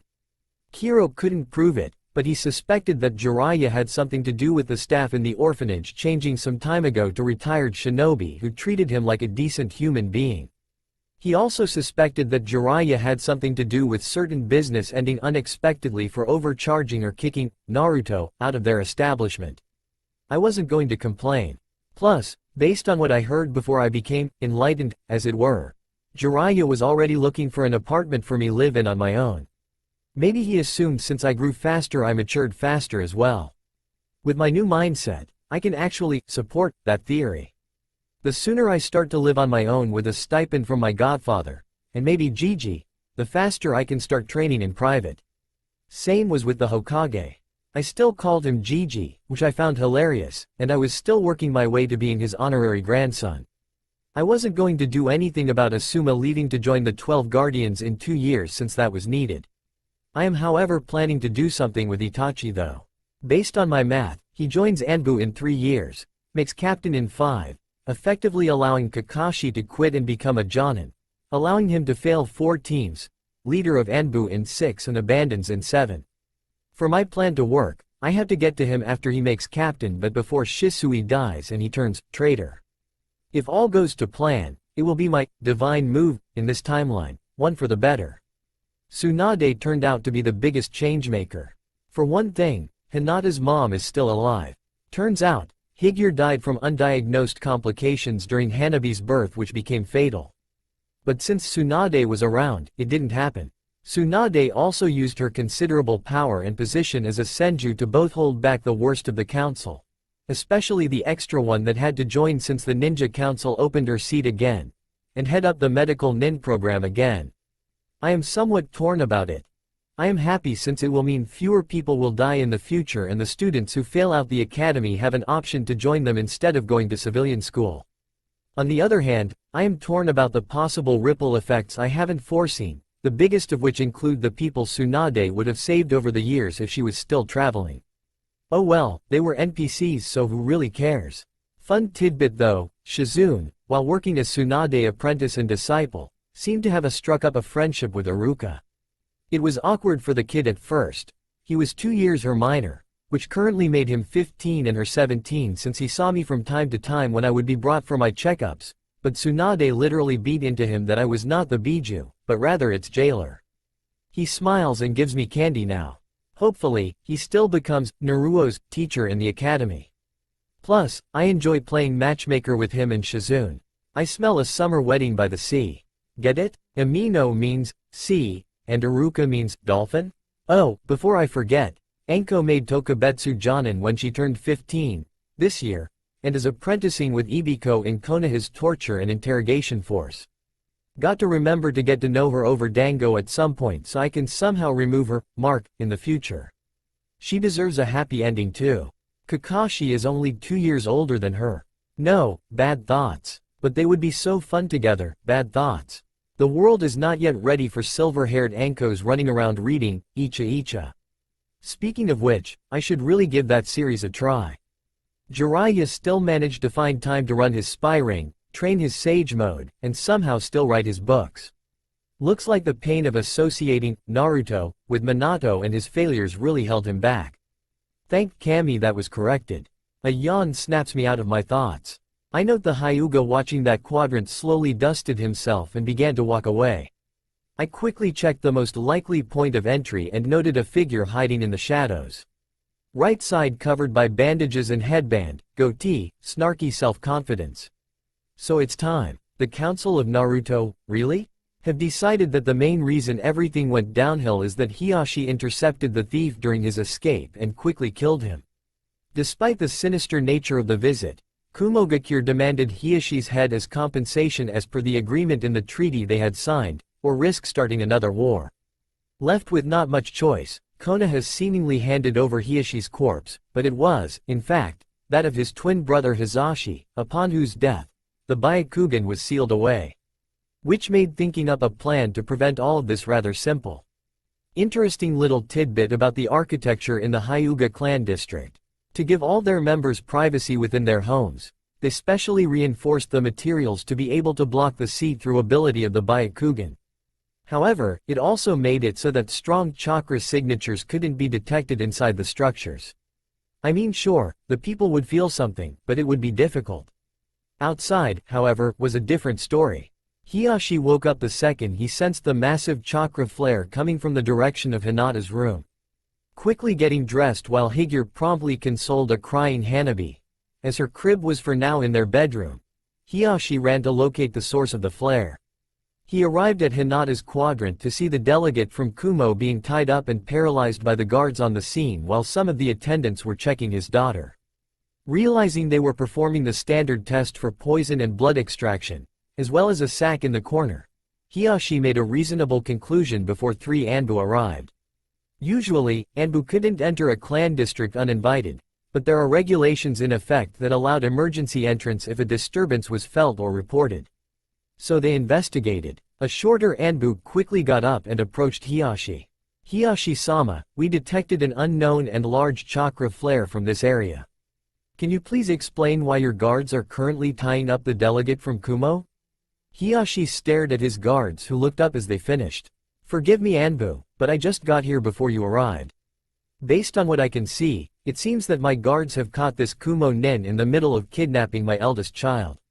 Is that correct? The guards nodded. I do not, however, know who or what caused that chakra flare that alerted us.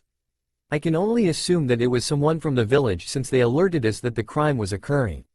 The Anbu swore as he took the information in. Hiashi-sama, the peace accords were just signed. Hiashi nodded, and we caught a ninja attempting to steal from us. I doubt that was covered in the treaty. Plus, he is still alive. Catching the meaning, the Anbu nodded. His 2 subordinates grabbed the delegate and shunshined away. Hiashi-sama, please report to the Hokage to explain what happened here and make a report. I'll be there in an hour, Tori. I need time to let the elders know what happened and to corroborate the story with the other guards. Tori nodded before he shunshined away. Hiashi watched as Higure rushed to a terrified Hinata and hugged her. Hiashi wished he could have done the same, but he had to maintain a stoic face. He was the head. He noticed his brother Hisashi and nephew Neji in one corner watching the scene. Neji had just received the accursed seal on his forehead today and was still wearing the bandages. Confusion was evident on his face as he seemed to be asking his father questions that there were no easy answers for. Noting his brother's panic, Hiashi gave his brother a nod, one which Hisashi returned after a surprise. Tonight, Neji would learn the dark truth of what would have happened had Hinata been taken to Kumo. And what would have possibly happened if the delegate had died by Hyuga hands. This was not a conversation he would wish on a 4-year-old. As Hiashi was about to leave to change for his meeting with the Hokage when he felt a presence watching him. Activating his Byakugan, Hiyashi searched the surroundings until he spotted a crow watching from one of the trees near Hinata's room. Observing that the crow was just that, albeit with a stronger than expected chakra network, Hiyashi decided to chalk it up to paranoia as it cawed and flew away into the night. Thank Kami that the true henge gives me the actual physical characteristics of whatever I am transforming into it. How no one has ever noticed this with the original Naruto is beyond me. Although, it could be the effect of being a Jinchuriki of the Kyuubi. I mean, Kitsune or Trickster. Hour later, Hiruzen rubbed his head in annoyance as he, as well as Ibiki and Inoichi, listened to Hiyashi recount of what happened earlier tonight. I need to summon Jiraiya, give me a moment. Reaching out for a scroll in one of his blood-sealed cabinets, Hiruzen quickly unfurled something Jiraiya made recently for convenience. A bastardization of Minato's Hiraishin as his student described. It was basically a two-way teleportation connection between a pair of scrolls. It allowed Jiraiya to quickly be summoned to a scroll paired with his and back, cutting his travel time significantly as well as the expediency of his information. It had significant downsides, however.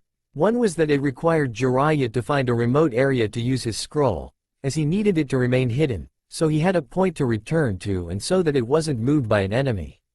Second, he needed to be sent back and called in by a person from one end, which at the current moment was his sensei. Third, and probably why Jiraiya called it a bastardization, he could only link the pair. If Jiraiya ever managed to overcome the summoning and number limitations, Hiruzen suspected that he would be able to create high-speed gate points for Jiraiya to use, and if possible, other ninjas as well. The tactical advantages of this were astronomical at best. This wasn't even accounting the potential economic profits as well. And all because Jiraiya needed a quicker way to get to his godson in case of emergency. Hiruzen wasn't going to push for Jiraiya to finish this innovation of his. Space-time ninjutsu and fuinjutsu were difficult enough as it is, and fusing the two together wasn't something he was going to rush. The only reason Minato managed to complete Hiruzen was that he was a genius and because Kushina helped. In any case, Jiraiya responded almost immediately and was summoned. Noting the atmosphere in the room, Jiraiya slouched. What happened now, sensei? Did someone make another attempt at Naruto's life without me knowing again?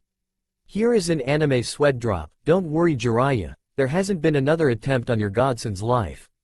Again was unspokenly implied. There have already been a few in the last 3 years. Most done by the civilians, a few by ninja who couldn't control themselves after losing their loved ones, and 2 by foreign ninjas who were visiting the village at the time for whatever reason. Those 2 only had their minds wiped and let go. The rest were dealt with accordingly.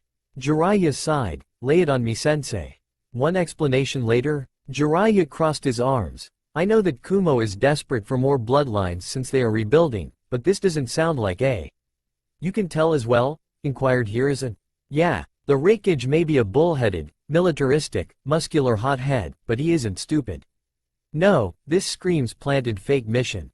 Hiyashi looked up. How so, Jiraiya-sama? Jiraiya looked around. Are the Anbu in the room? Hiruzen shook his head before Jiraiya made a few hand signs to create a privacy jutsu. This feels like something Danzo would do.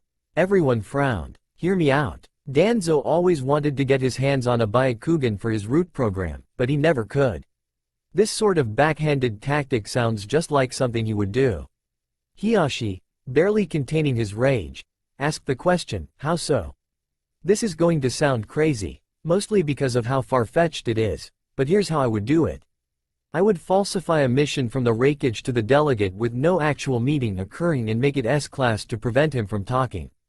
Then, intercept him with ninjas disguised as other Kumo ninja to take the Hyuga off his hands and into Danzo clutches. In the process, they would mind wipe said delegate to forget he ever had the assignment. We would scream foul play, they will play the show me the evidence card. We will claim mind wipe, they claim, how? And we go deeper and deeper into the whirlpool. That's not even considering the backlash had a Hyuga killed the delegate. If they did, it would have to save face by demanding a Hyuga in return, either because it was his plan or because he needs to show strength. Inoichi inquired, you suspect that Danzo has a hidden Yamanaka en route? You suspect he doesn't? I wouldn't be surprised if he had members from all major clans other than the big 3. Uchiha and Hyuga watch their members too carefully to pilfer one even if killed in the field, and the Senju line is for all intended purposes dead. Ibiki considered what he heard. What is our course of action then? Jiraiya noted the go ahead nod sensei gave him pushed on. Simple, we double down. Ibiki interrogates him to confirm my theory and get anything interesting out of him. Inoichi goes in afterward to erase the events of last night from his mind and the memories of getting this mission. Hiyashi goes back to his clan and makes sure this stays buried. The fewer people know about it, the better. Outside the council, of course. We send the delegate back with the signed treaty, and we wait. If he doesn't make waves, then we know that the Raikage had nothing to do with this. If he does make waves, and I will know, and tries to find out what happened to this guy, he can't make an inquiry since he would have to admit that he sent out a ninja to kidnap a Konoha citizen while we had a peace accord. Either way, it's a win-win in my book. Hiruzen smirked. Does anyone disagree with Jiraiya's proposal? Good, then carry on then. Jiraiya, stay behind. Everyone else bowed before leaving. Hiruzen took out his pipe and started smoking it. Jiraiya, you sure you don't want to take the hat off my shoulders? Jiraiya smirked. Sorry sensei, it's not for me. I just can't see myself behind the desk for the rest of my life. Plus, I love my work. Sure, I already risk my life whenever I split my chakra 3 ways to make shadow clones to help me out with my spy work and writing, but it's worth the risk of a surprise attack. I can only trust myself to look out for Konoha. Hiruzen smiled. I understand, Jiraiya. I have been trying to get Tsunade to reconsider, but she isn't budging. I may really have to consider another candidate soon. I am too old for this shit. Please, you will outlive us all, you stubborn bastard. Student and teacher shared a laugh at that. Hiruzen wiped a tear before turning serious once more. How certain are you that Danzo had his hands in this? Jiraiya leaned closer. I have the same gut feeling as when Dan died during the Second War. Dan Kato's death during the war was a somewhat buried discussion at this point, not something brought up. Besides the fact that his death was odd in Jiraiya's book, even if it was the war, he just couldn't buy that Dan got sloppy and didn't set up a barrier for his Reika no Jutsu. Add in the fact that Tsunade seemed to have developed hemophobia, a death mark for a doctor, as well as losing her fiancé, all screamed cover up to the spymaster. Add in the fact that Danzo, or rather his supporters, were pushing her to settle down and marry someone else to continue the Senju line, just solidified the conspiracy. Jiraiya suspected that Danzo was against the Union since he had nothing on Dan. Whether or not he wanted the line to die off or actually continue was uncertain since Tsunade left the village. Danzo never made a move on her, that Jiraiya knew of, but it wasn't something he wanted to bring up. Hiruzen, aware of his student's theory, didn't outright dismiss it. Tsunade has finally gotten over her fear with the help of Inoichi, the one Yamanaka Hiruzen trusted outright, who in turn admitted that the phobia was rather firmly rooted in her mind to his liking. Plus, ever since then, there have been subtle inquiries into whether or not her eggs could be donated. No one questioned if Tsunade could still conceive a child despite being in her early 40s. However, using surrogates would be more efficient. There was no actual call or desire made yet, but Hiruzen could practically smell Danzo's gauze on the rumors. You know that there is nothing I can do about this, Jiraiya. I have no inside man within root. What about Kakashi? Ever since he rescued Tenzo, from getting the cursed seal, Danzo kicked him out. Inu is purely Anbu now. Thank Kami he never bothered giving him the cursed tongue eradication seal. With what we managed to get out of him, I managed to put a tighter leash on his rude activities. What comes of that is to be seen. Jiraiya nodded in understanding. If that is all, sensei, I have to get back. I was on an expedition in Oni no Kuni, land of demons. I've been hearing rumors that Orochimaru was carrying out experiments there. Very well. I hope to see you again soon. Same thing, sensei. Hiruzen smiled as he summoned Jiraiya away. After allowing the Anbu to return to the room and removing the privacy jutsu, Hiruzen sat behind his desk in annoyance. It was too late to go back to sleep, so he decided to go back to his paperwork. Oh, how he hated paperwork. He knew there was a running bet among Anbu of how long it would take before he snapped and set a pile on fire in his rage. He knew of it because he started the Anbu betting ring when he was in it. That's how he initially got his moniker, the Professor, by making predictions and analyses that always led him to win his bets. Say what you will about the group, but they have their ways of getting their jollies and maintain camaraderie while keeping their secrets. Honestly, Hiruzen still wondered to this day how Minato could smile every day as he got all his paperwork finished on time. He would never tell him how he did. All he gave him was a scroll that he made him swear not to open until he finally deduced it. It was so headache-inducing. Jiraiya probably gets more paperwork than him, and he keeps up with it with his. Hiruzen's eyes bulged. Jiraiya keeps up with his paperwork, with his shadow clones. Trembling in an odd mixture of rage, shock, and what can only be described as a face that was reminiscent of, "How could I be so stupid?" Hiruzen reached for another blood-sealed cabinet. As he unfurled a scroll Minato left behind long ago that he was told never to open unless he figured out the solution to paperwork on his own. He saw only 2 passages on it. Don't maintain more than 2 shadow clones to help you with the paperwork. You can do 3 if you are certain you can risk the chakra usage. Dispel them every 10 minutes and use the recycled chakra to summon a replacement.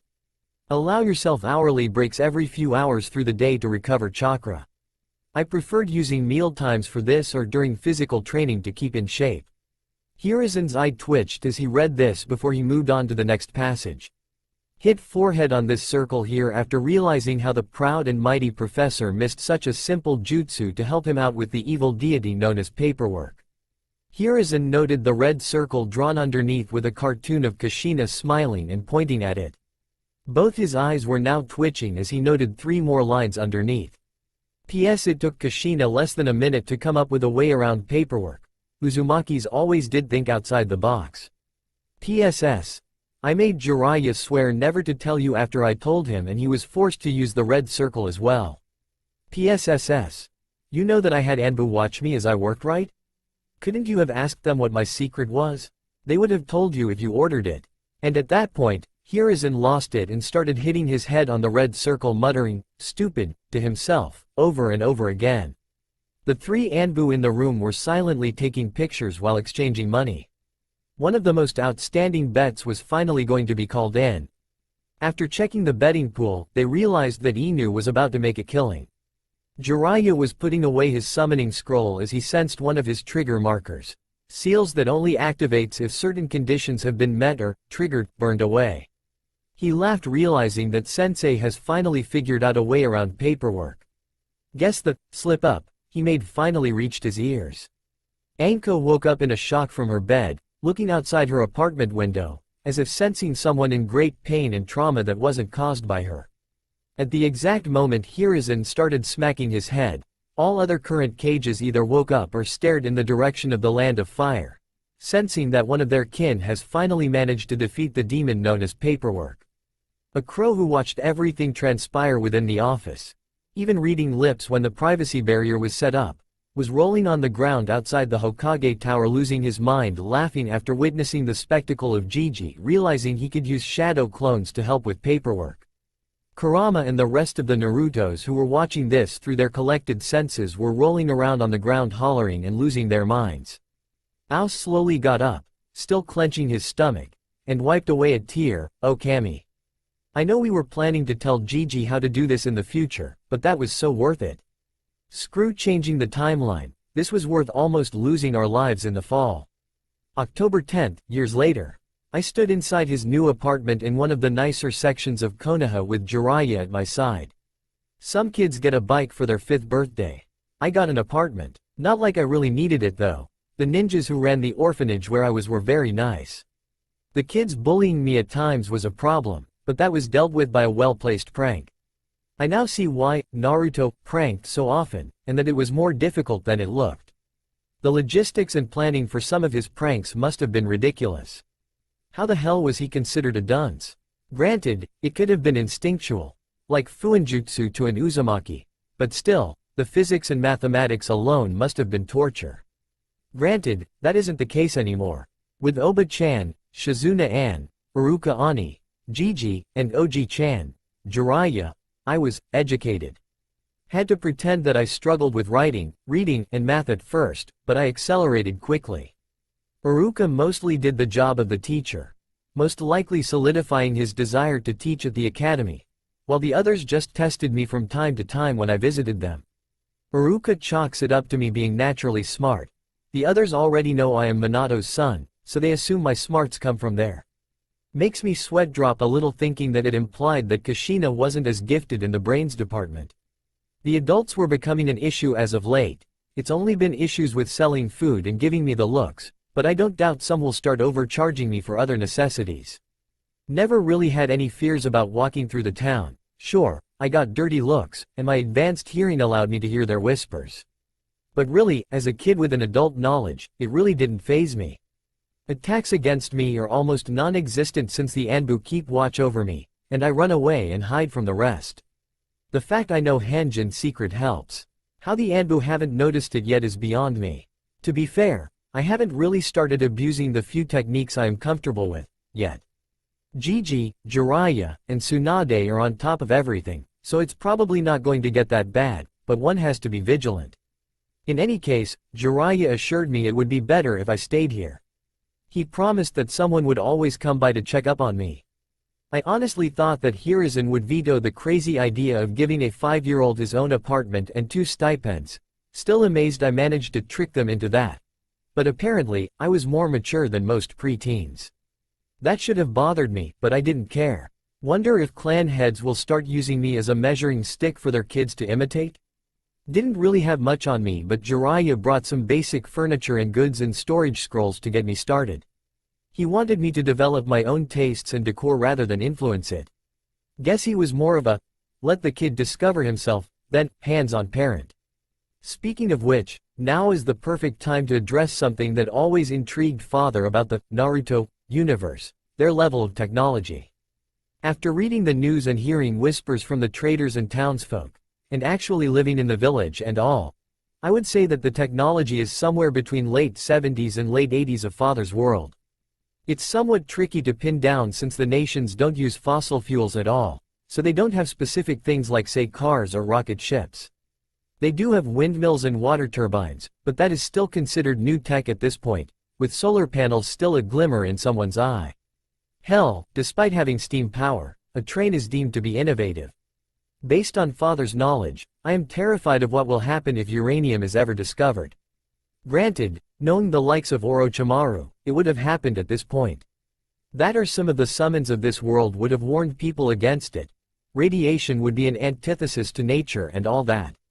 They do, however, have batteries, cameras, computers, 64-bit, email, infant stages since, you know, ninjas can apparently hack, telephones, no mobiles, television, DVRs, satellite dishes, video games, and wireless radio. There are other things, but these are the big ones. Some places have more advanced technology in specific fields, like the Land of Snow, with their trains and power generators, and the Land of Sky, with their advancement in aeronautics, coming to mind. Other things that I can at least consider the norm are around, some aren't. Credit cards or the very notion of credit don't exist. Long-distance money transfers do, however, so that's a thing. Pesticides haven't been created, but genetic engineering and study of DNA are, so that's a toss-up.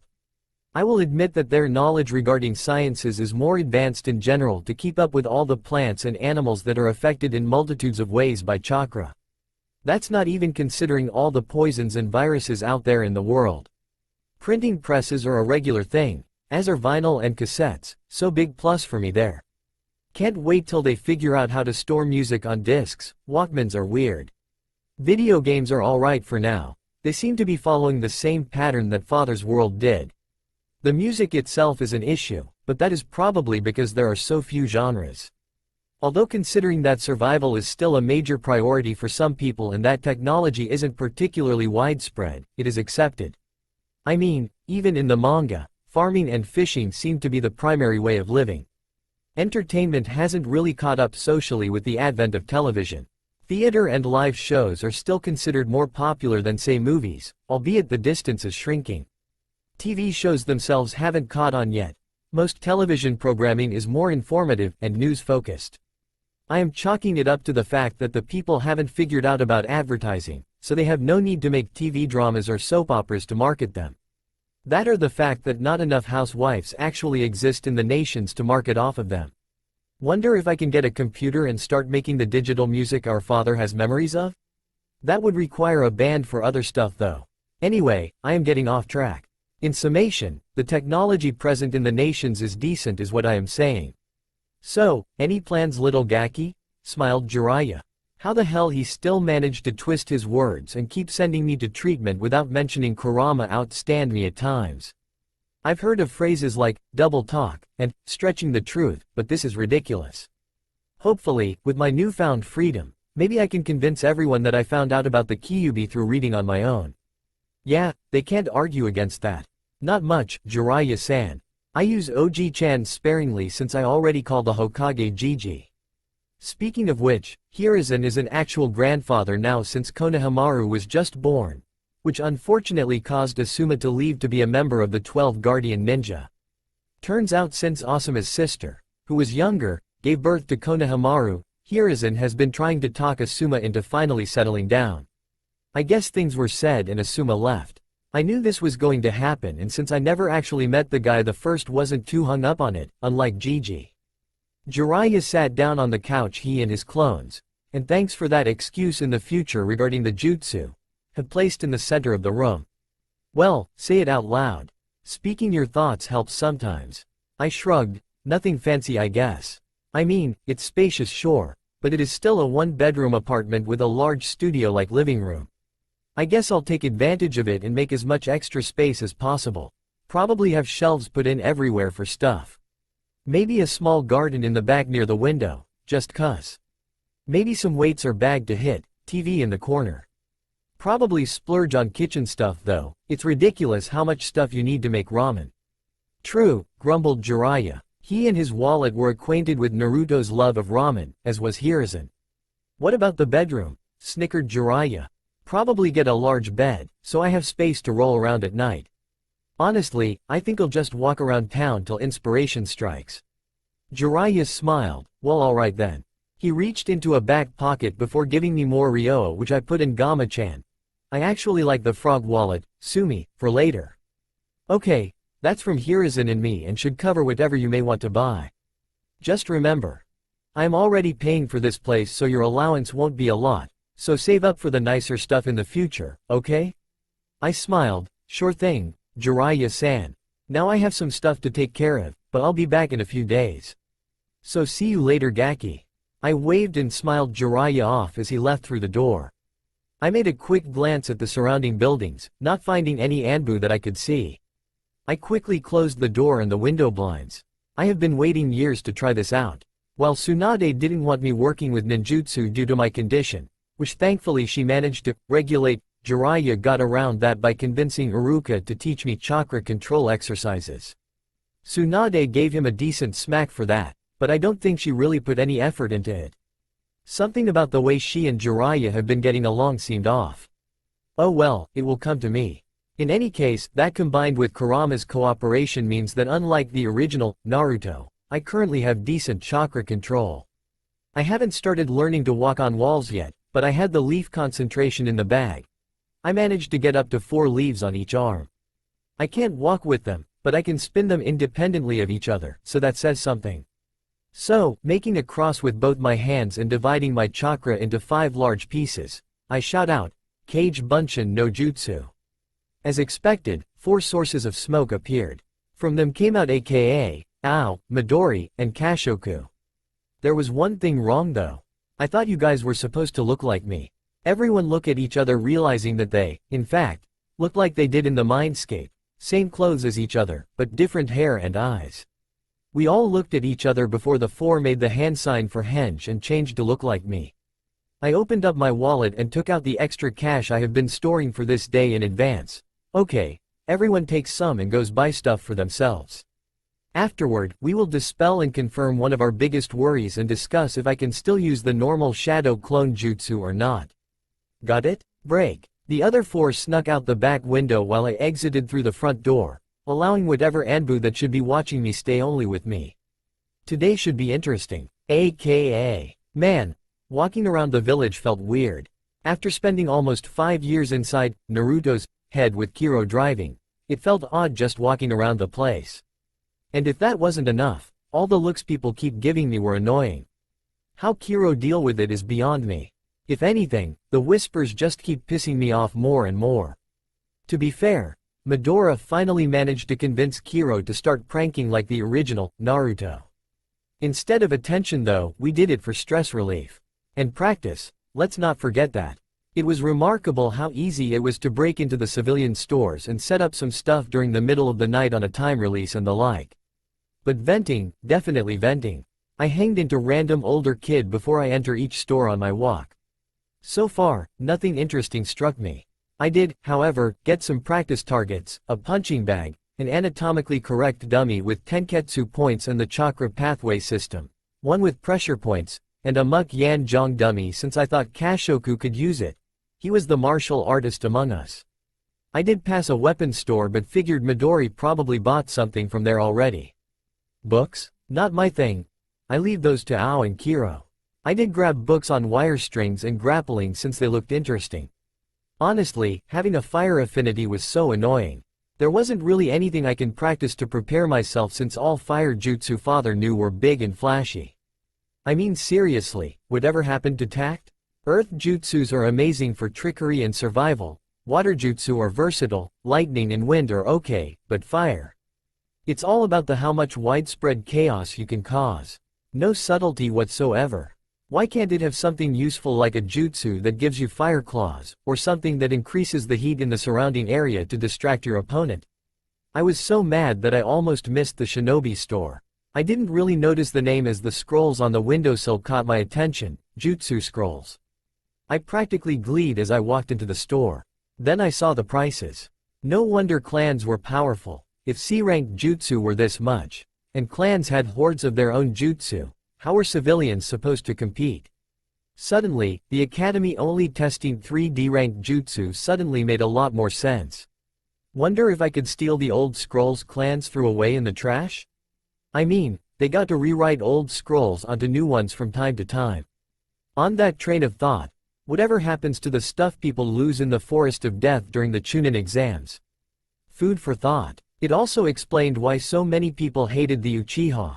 Their Sharingan and its ability to copy other people's jutsu basically guaranteed them a never-ending cash cow.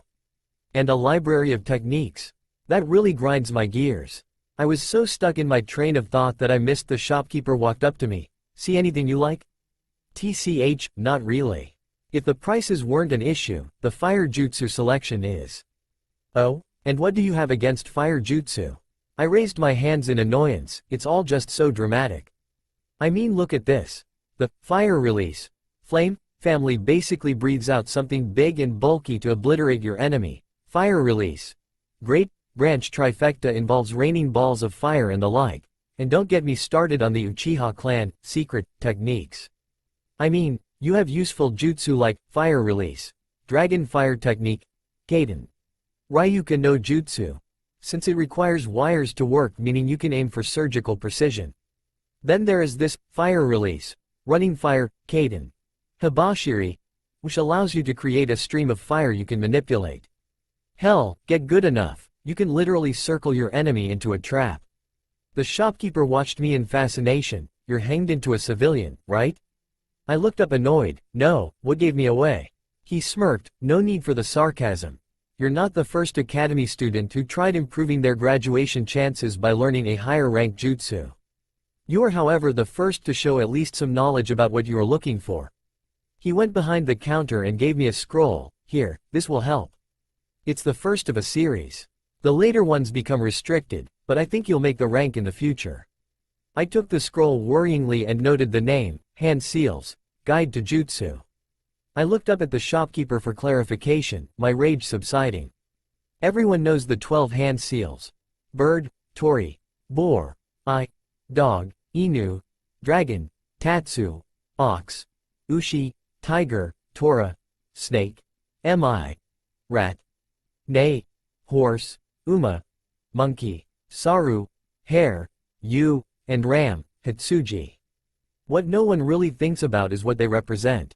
This caught my attention. No one really asks where jutsu comes from. The kids see their teachers, parents, or friends show them the hand signs, how the chakra flows, and you get a new jutsu to use with practice. But do they ask how the jutsu was made, who thought it up? No, they do not. It's why Tobirama Senju is considered an icon among people in my profession. Now I was entirely focused. Really? What did he do? All Hokage have a nickname associated with them. Hashirama Senju was the god of shinobi, not only for unifying warring clans and forming Konohagakure, but also for his absurd level power and his wood release, Mokuton. That's not even counting when he used Senjutsu and entering Sage mode to boost his power even further. I nodded in agreement. Say what you want about the guy's faults, he was basically a deity in human form. Then there was Hiruzen Sarutobi, known as the Professor, for his encyclopedic knowledge of almost all jutsu that wasn't clan-bound, and even then I doubt he didn't know a large chunk of them to begin with. He is also called the God of Shinobi, but that was more for how much he accomplished despite being inherently weaker than the previous Hokages, which is not an insult but a matter of fact. It is still debated that he could take on either one at his prime and more often than not, actually win. Then comes Minato Namikaze, the Yellow Flash. No, that name came later, after the war. Before that, he was merely the genius. Think about it, he became Hokage by the time he entered his 20s. Hiruzen took the hat in his 30s and passed it to Minato after nearly 2 decades wearing it. Hashirama and Tobirama only wore theirs at such young ages because the village was still forming. Only Minato got the hat through sheer skill and ability alone. Wow, so wait, what makes Tobirama so special? Because Tobirama was the unsung genius. You see, Tobirama never really enjoyed being Hokage. He was a soldier, not a leader. So during the years Hashirama wore the hat until he got weak and had to pass it on, Tobirama researched. He sought out knowledge in droves and traveled the lands to quench his thirst. In time, he gained his moniker, the Inventor. Oh, since he made jutsu like the summoning, Impure World Reincarnation, Kachiyose, Edo Tensai, the Flying Thunder God technique, Hiraishin no Jutsu, and the Shadow Clone technique, Kage Bunshin no Jutsu. Yes, like those, although they are only famous for being kinjutsu, mind you. He created hordes of jutsu for a variety of elements. He didn't really dip into fuinjutsu or anything else, but his contributions to ninjutsu and genjutsu alone were staggering. Thinking about, a conclusion came to me, so basically, all ninjas in Konoha owe their skill to Tobimera and his creativity, as it were. Not just Konoha, all the nations have jutsu created by him. And that scroll you have in your hand is the first of a long series that detailed his research into the field of jutsu soken, jutsu creation. That scroll alone deals with the intricacies of hand signs and their association and impact in jutsu creation. For example, it will explain to you why bird is affiliated with wind release, dog with water, tiger with fire, and snake with earth and lightning. I held up the scroll in my hand with awe, its weight now felt. I don't think I have enough money to pay for it. The shopkeeper raised his hand. No, by tradition, the first scroll is always free. It is in all the shinobi stores, the academy, and the shinobi library for anyone to study. It's the scrolls that come later that require forms of payment. I tilted my head. Forms? Some scrolls can be bought, but a good chunk requires one to pass certain tests or be vouched by people in the field. I being one of them. Each scroll gives you more information that will be necessary to progress in your training. There are no shortcuts here, only dedication. I should warn you now that many fail in their pursuit. Are you willing to make the journey? I didn't hear the man. I was so giddy, so excited. I burned in anticipation. I smiled as I looked at the man in sheer joy. I will walk through the roads of Naraka, hell, itself to achieve my goals.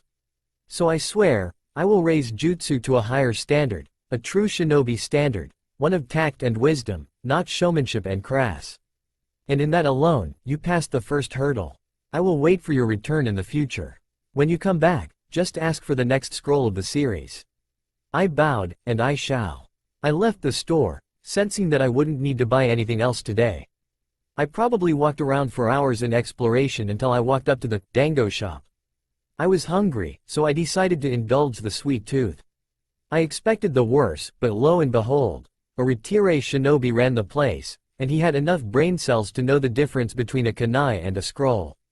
I was planning to sit alone until I heard her. Hey, bring me some more sake and dango. Anko is living large tonight. And boom goes the dynamite. Anko Mitarashi, the sexy dominatrix of Konoha's torture and interrogation force. I rubbed my hands in anticipation of screwing with her. I jumped over the seat into the cushion opposite of her as a waiter put more dango and sake on the table, grabbing one of the sticks along the way. "Hey there, pretty lady, mind sharing?" Anko, in rage of her dango being taken, said the first thing that came to mind, "Buzz off you pipsqueak. Wait in line for your own," before trying and failing of snatching the dango back from Naruto. "Well, I would if you didn't hoard all of it. Come on, I'll pay you back." Anko gathered everything on the table closer to her, mine.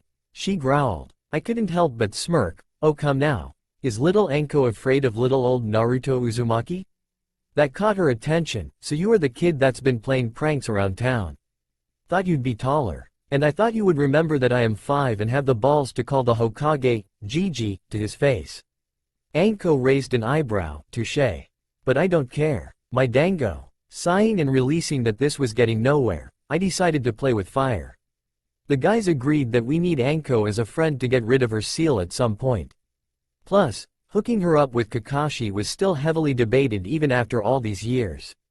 "Fine, fine, but if you are taking all the dango," I reached and took the saucer of sake, "then I am taking a drink." This caused her to panic. "Stop that, you idiot. That's alcohol. You can't handle that. Oh please, if a little girl like you can drink it, how bad could it be?" I held the saucer to my face as she fumed. "You want to put your money where your mouth is, little Gaki." "Oh, I don't know," I smirked as I reached and pulled out a wad of Ryo from my pocket. "I guess this stack is barely big enough to do so. Can you back up it?" Anko growled and smiled as she slammed her hand on the table. "Barkeep. Put 2 more flasks on my tab. This boy wants to play with the adults, then I'll show him how we play." I waited for her to pour herself a shot before clinking cups. Game on, bitch. First one to pass out pays the full tab and winner walks away with this wad. "Deal," she shouted as we both drank. Ah, just like father's memories showed. Alcohol truly does taste great. Should I feel bad for knowing I am about to whoop her ass? Nah, she wouldn't respect me any other way. Ow. Oi, oi. Kiro wasn't kidding about the looks people gave Naruto. It made walking across town so much less enjoyable. And it really did ruin the ambiance of the place. The manga didn't do the place justice. There were trees everywhere. The anime only showed the town and some training grounds, but there was so much more to it. Parks, districts, shops, specialty zone, clan homes, there was so much to take in. So what if I had to henge myself a couple of times to get away from the staring eyes? It was worth it to bring a smile to my face. Eventually, I come across the calligraphy specialty shop, Sumi wa Kami, ink and paper. Oh, how I wanted to get my hands on some real sealing ink and scrolls. It's one thing to practice within the mind, but it's another to apply it in the real world. The Uzumakis were specialists in fuinjutsu, and I plan to continue the tradition. Shopping for materials proved to be more expensive than I realized, so instead I bought the fuinjutsu skill books to build a foundation rather than the supplies. All of father's knowledge of the art was based on techniques that he knew rather than the skill foundations. Studying what little fuinjutsu father remembered made me realize something relevant as to why the Uzumaki clan was so skilled at the art. After noting how Jiraiya always seemed to struggle with the art and yet I could somehow understand it inherently, I started thinking that understanding fuinjutsu wasn't based on how much you knew, but rather how you saw it. Which is when it hit me, low latent inhibition. It actually made so much sense. Low latent inhibition resembles ADD in early decades of the individual's life and often correlates with distracted behaviors.